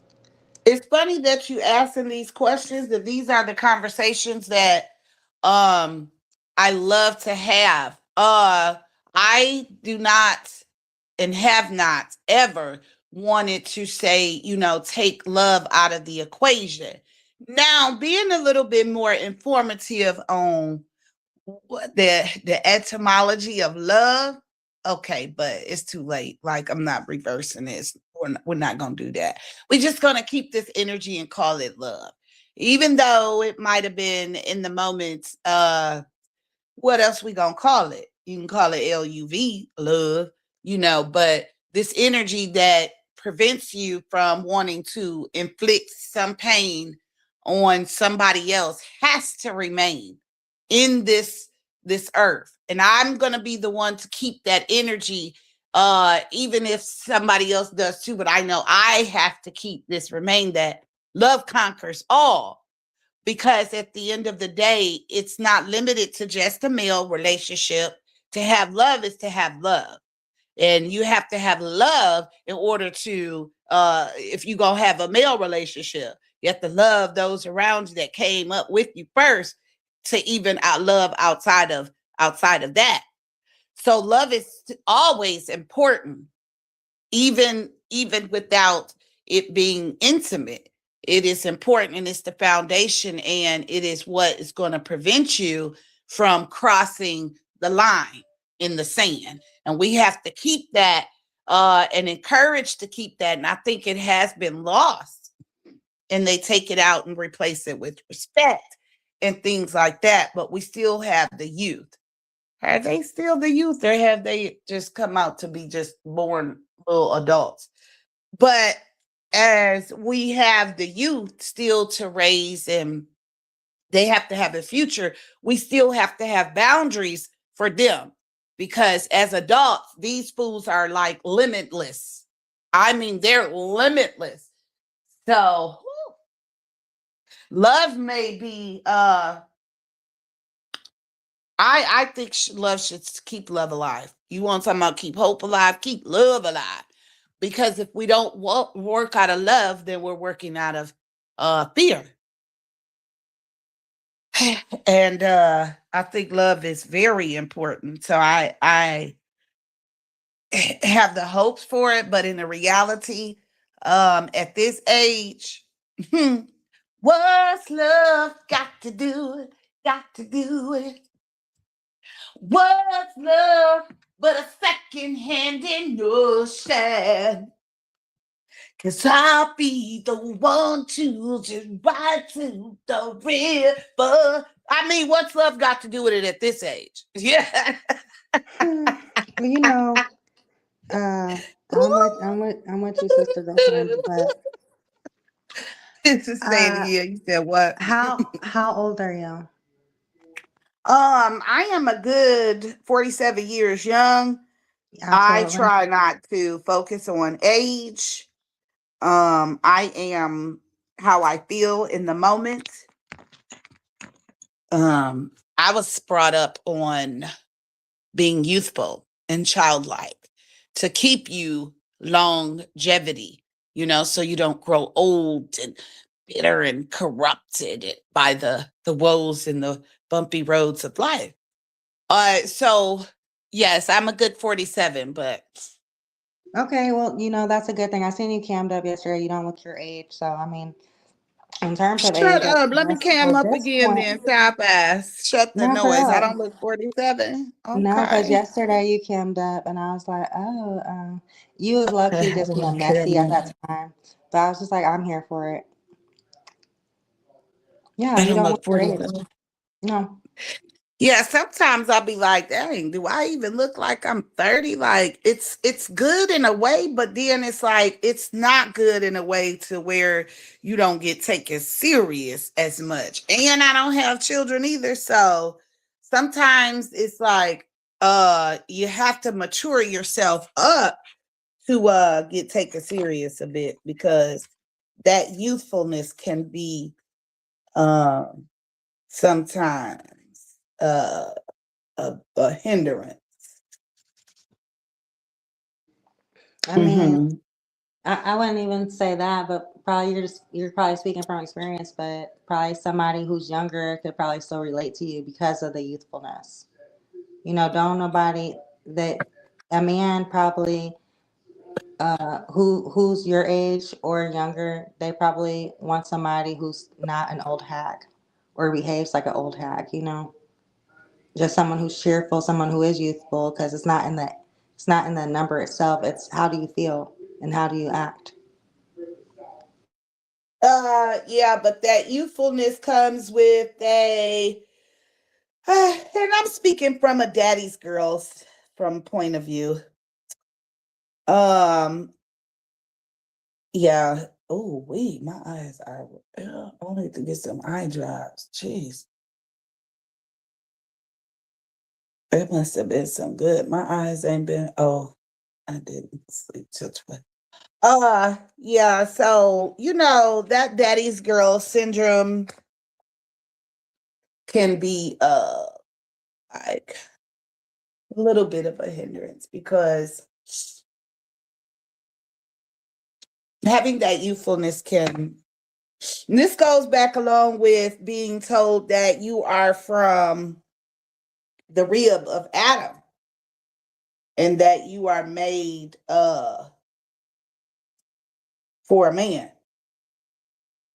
It creates a lack of responsibility, healthy responsibility in women, I think, and toxic masculinity in men, because you're not putting us on an equal totem pole to both be responsible for our actions. You're leaving the man responsible to where it can become an overload and a burden if he doesn't measure up and meet up and know how to run things without the help of a woman, because you have stated that I'm a man. Then you come to toxic, where you exert your masculinity in unhealthy ways. Uh, you know, and this is the psychology of it. This goes into it. I've seen it, and I know for sure. I see it. You have to think, everything has a root. A root. Everything has a root. Prefix, suffix, all that good shit. Everything has the beginning and a foundation. So it creates this imbalance. One is doing more than the other. Now they're stuck on being leaders and not so much partners. Yes, you could say you were the head of the house. That's fine. But to say I'm the leader says that she doesn't have any influence on the family structure and dynamic, because that's what leadership is, to have influence. You leave her mentally to think that even if you get a woman who is quote unquote submissive and she's willing to be submissive, well, now she's asking you 50 times a day, what should she do? I seen a woman like that. And that man cheated. I'm telling you, he cheated. Right to this day. I mean, Asking don't- him every second, every time she make a statement, she validating it through him. Like, Jesus, girl, I'm even sick of it. Like, that submissive and that head and all that creates really some dumbfounded tail women. Them women be dumbfounded. Like, girl, do you know how to think for yourself? You sound like a 10, 11-year-old. Well, what do you think? So, Pete, do you think we should do that? How do you think? That I thought, like, oh my goodness, have mercy. I would have been gone too, child. Okay. So, literally, this goes into the psychology. People, children are put these things in their head at a very early age. Okay, where they should be living and thinking about being a child, how to create and anything they like to do, like if they like to plant and garden, but not things that are constructed for something that it could be in the age appropriate. Like when you're actually in your teenage years, you're guiding them through certain things, but you put them in front of a TV show at an early, now they exposed to what a relationship is. Now they're overstimulated with too many thoughts and things in their head from television and other people's words and all these constructs. Children are meant to be in safe, calm spaces where it's healthy environment where they can think, function properly and express themselves. And this is what creates the later on toxicness and irresponsibility from a female, a woman, and a male. And this is why our community now is in dismay. And these men are so upset. These dang men are upset. The women are upset too. These women like, no more. They got to go. Don't close the door. Lock the door on your crotch. Put a lock on it. Tie your tubes. Don't procreate with these men. Abort, abort. Any man. I heard them on TikTok. I said, oh, jeez. I ain't never known a woman to have a womb and don't want to use it and produce no lovely male seed. That was sad to hear for the future male children. I gotta imagine what you at home talking to your male son like. Have mercy. If you on TikTok telling them abort them, we don't want to procreate with no more males and have produced no more children with them because of the state of their mentality. I can imagine the psychology you think it takes to raise a male son. But, these are the people these are the ones that shape the world, these experiences. And this is what makes the world have a heartbeat. Through these experiences, make you have to challenge to make the world a better place. So, but you can also be greater later by just knowing a few of these things to keep in mind. As a woman, you do have this authority over a man, and you should be careful and understand that you should never usurp it. Now you have it because he's there to protect you. He's there to make sure you're safe and sound, and you're there to appreciate that and give it back to him in return in the ways that he likes. But they are not being taught in the correct way because you have led with this constant fear mongering and overzealous control mechanism of you're the lead and the woman is made for the such and such. The Most High originally said there is male, female. He created he, she, them. Because he comes out of her, he, them. It's no position of, well, you should come out my rib. Okay, possibly, even still. Even if she did come out your rib. That doesn't, it goes too far into the psychology of a properly or unhealthy raised child. Now you got poly kings all over the place. pimping women who didn't have fathers. You see?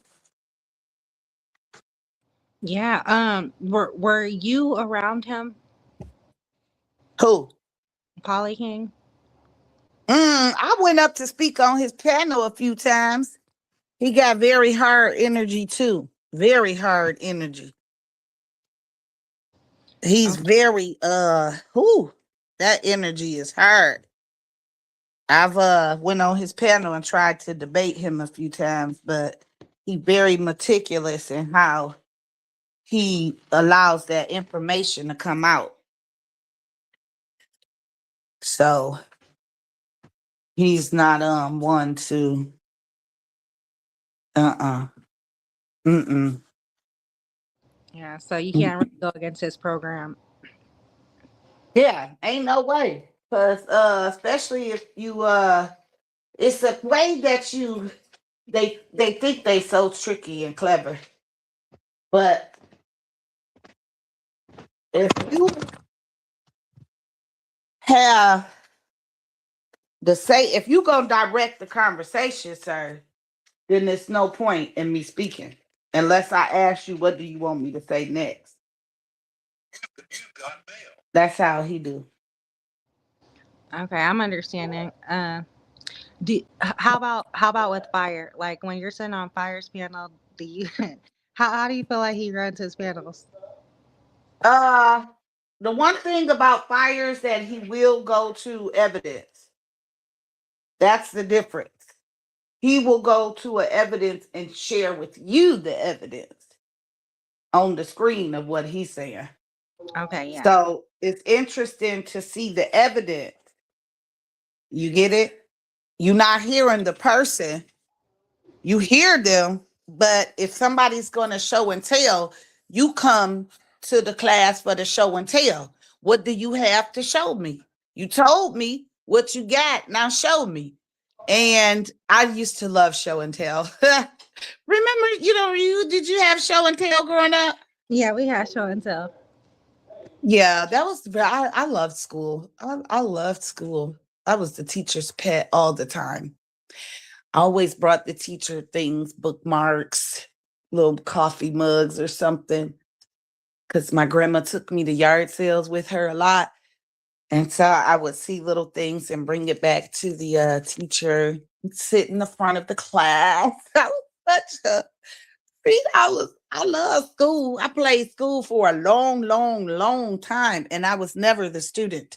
I always was the teacher. If I had to be the student and somebody else wanted to be the teacher, I would leave and would not play. I would go do something else. Bye, y'all can play. I don't want to play. If I'm not the teacher, I'm not playing. And I played restaurant a lot too.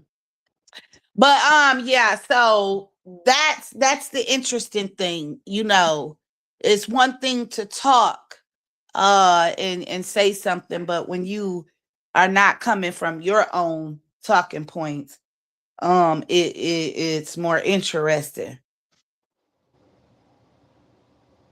Right. And okay. So yeah, from what I've observed in there, Fire, he keep his foot on the gas and he don't really let up. You know, he be like, "Fuck yo, Jesus, nigga." Like, you know what I mean? He gets real animated and stuff like that. So I wanted to know the difference from how Polly King would behave versus Fire. Fire actually let you speak. I mean, he doesn't he's not muting you and saying, well, this, and then answer the question, yes or no. Like, he lets you speak. The Polly King was like, yes or no. Do not yell at me. Do you understand the rules? Like, man, if you don't get out of here, I'm not here for all of that. I'm not one of your women. He was irritating with that. That's some nasty energy. See, yeah, I don't know why, but I thought you were one of his women. Girl, if you don't, what? Well, because I haven't been on here in some months or whatever, but probably seen you over there a couple of times. Yeah, you ain't seen me debate him and him just being so trying to debate him and be aggressive. Now I've never been on a panel. It was always coming up on a box or something. Right. Yeah, no. What make you think that? I was only on there about 3 times. Okay. Maybe I might have seen you one time and probably just assumed you were always on there.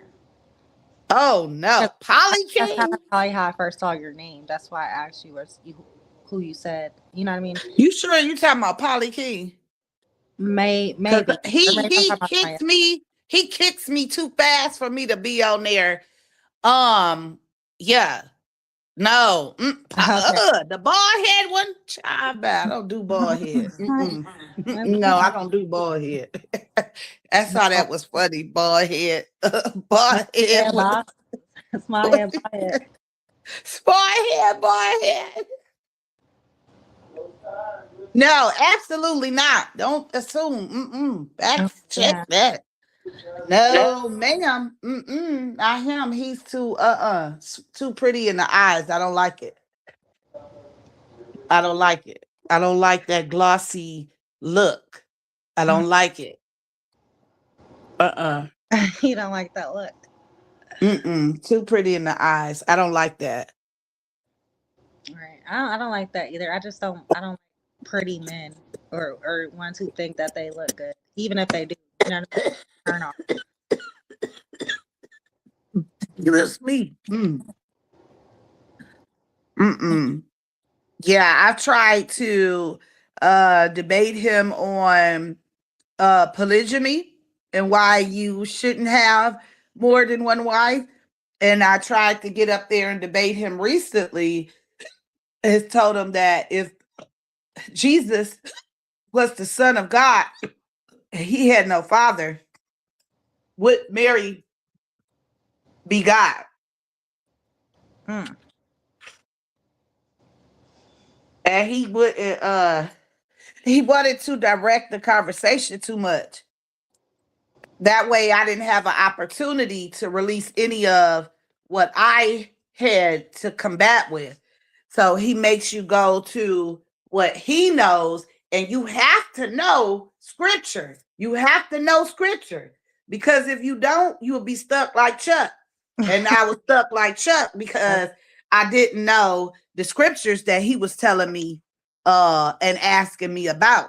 Okay, yeah. So then my phone was messing up, and he was like yelling at me, and I was trying to use chat. That'll help you out in a pinch.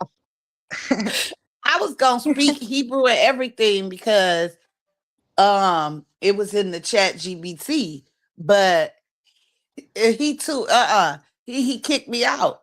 Well, probably not even him, but somebody like that. Are these people willing to go to another platform where it will be fair and unbiased? No, probably not. On their field? No. Okay. Absolutely, probably not. Because if you can't dominate that mute button, people have the ability to overtalk you, and that outweighs your voice. And he said, I don't like fast talkers. You fast talkers, I don't like that. Like, because listen, you're not going to direct the conversation. Let me tell you, stop doing that because you're about to mute me. So now, you know what I'm saying? So no. Yeah, you got to get that out quick if you're going to be muted. You're not a fast talker. You're smart. Yeah, he had to, that's one of the things that I'm saying, which takes, see how he's taking it to toxicity. I don't know him. And technically, I don't know if this is in Torah law too, but really those holy men like that really should be talking to your husband and not you. I don't know if that's Torah law, but I know that's in some laws for religion that, you know, when you like that, you don't supposed to even be speaking to a man like that. He's supposed to let your husband's supposed to speak and represent you in a case like that. But it only applies. With all due respect, you don't have a husband. Right.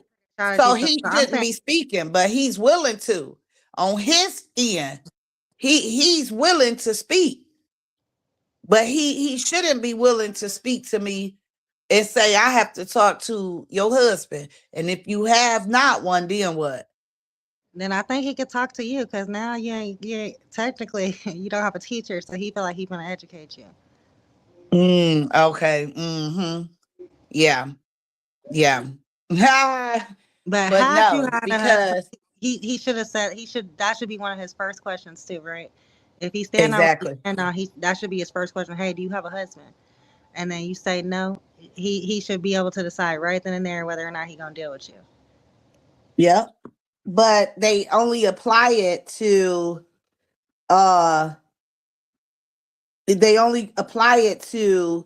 when it comes to them asserting their authority and having that authority to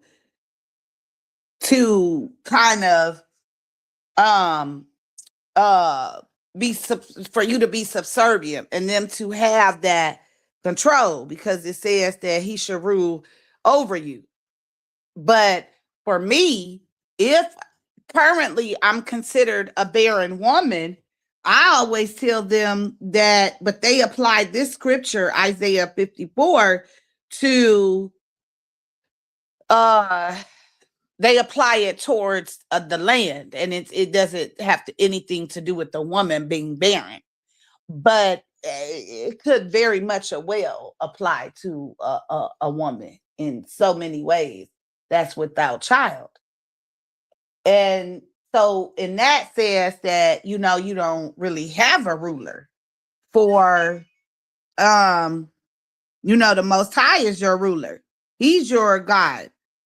And so for me, I always like to use that and let them know, okay, well, if you can use that for a woman not to usurp her authority, then I can use that to apply that I don't have a ruler and I don't have to submit or to check in with you like that, or to have that humbleness. Right. But no, they don't tend to apply it. And scripture goes a lot more deeper into how a husband is supposed to love his wife like Christ loved the church. Mm-hmm. So it doesn't say that about the woman, though. It says that the husband is supposed to love his wife like the Christ loved the church. Right. Not have this dominance or this need to control. That's unhealthy. It's very unhealthy. Why can't you just slither your way in, kind of just be nice at first, and then start, attack? And not even attack, get your point out. I'm saying, like, why couldn't you just kind of slither your way in with them and just kind of be nice at first? Because I have that issue that you ain't my ruler, that you don't control me. Even if it would benefit me, it's hard to come on, guys, to let that man have that control due to the trust factor have to be there. Because too many times I've allowed that vulnerability and that control, and now it's just, come on. It's a part of me being a 47-year-old woman with no children and paying your own bills. Come on, go. Don't look, Storm. Go back this way. Go. Go. I don't have time to fix it. I'll fix y'all hey when I come back, but I got to go. That's what that toxic independency looks like. The independent female can be toxic as well, ma'am. Trust me when I tell you. Very toxic, because you don't have to really submit in any kind of way. What do you need to submit for? What do you need to listen to or have him guide you when you already guided yourself? And you can be content so that you don't lose that authority, the complete authority. So it can be a blessing. I mean, it could be a positive, but it doesn't ultimately end up being a positive, because all those things come with stress and strife. Life is not meant for you to share these things alone. It's not, you're meant to share experiences and rely on each other. So becoming too independent can cause isolation and uh a lack of healthy stability.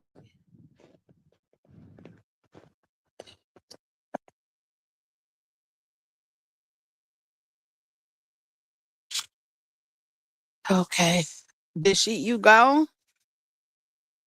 Where she left?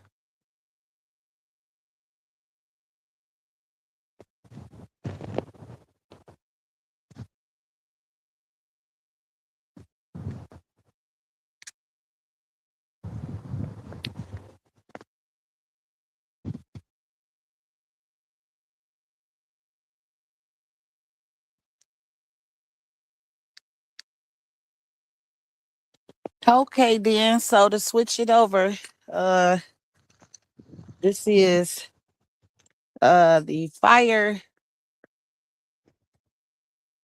Studios, where great debates happen and very healthy discussions happen for both male and female. Biblically rooted but not centered.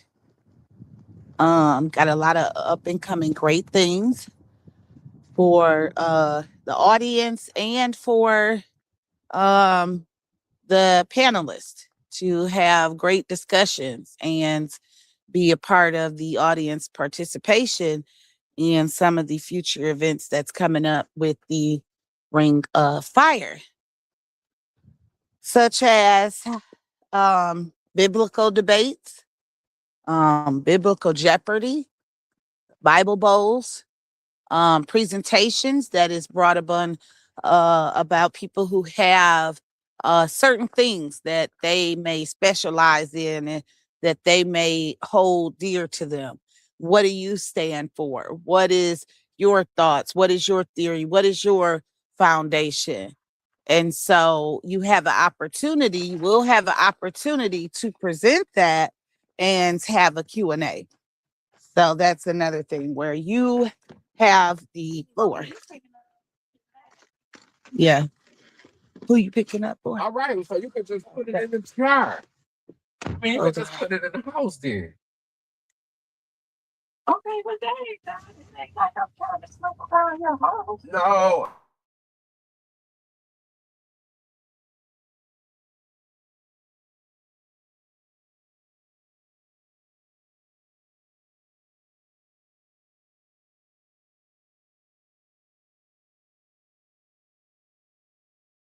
And to find extra stuff to do, we run around.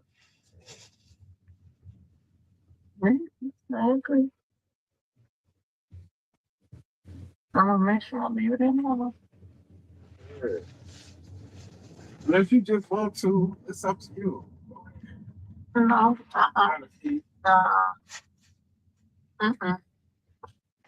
I need to drop by there. Somebody to drop by there, but nah, I mean, yeah. Whew.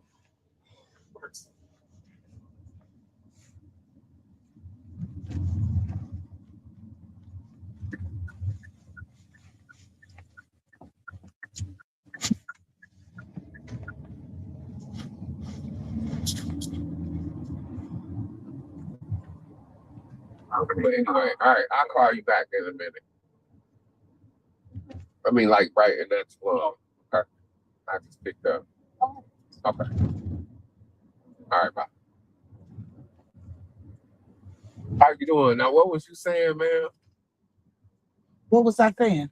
I'm talking about when you came when you first got it. Oh, nothing. No.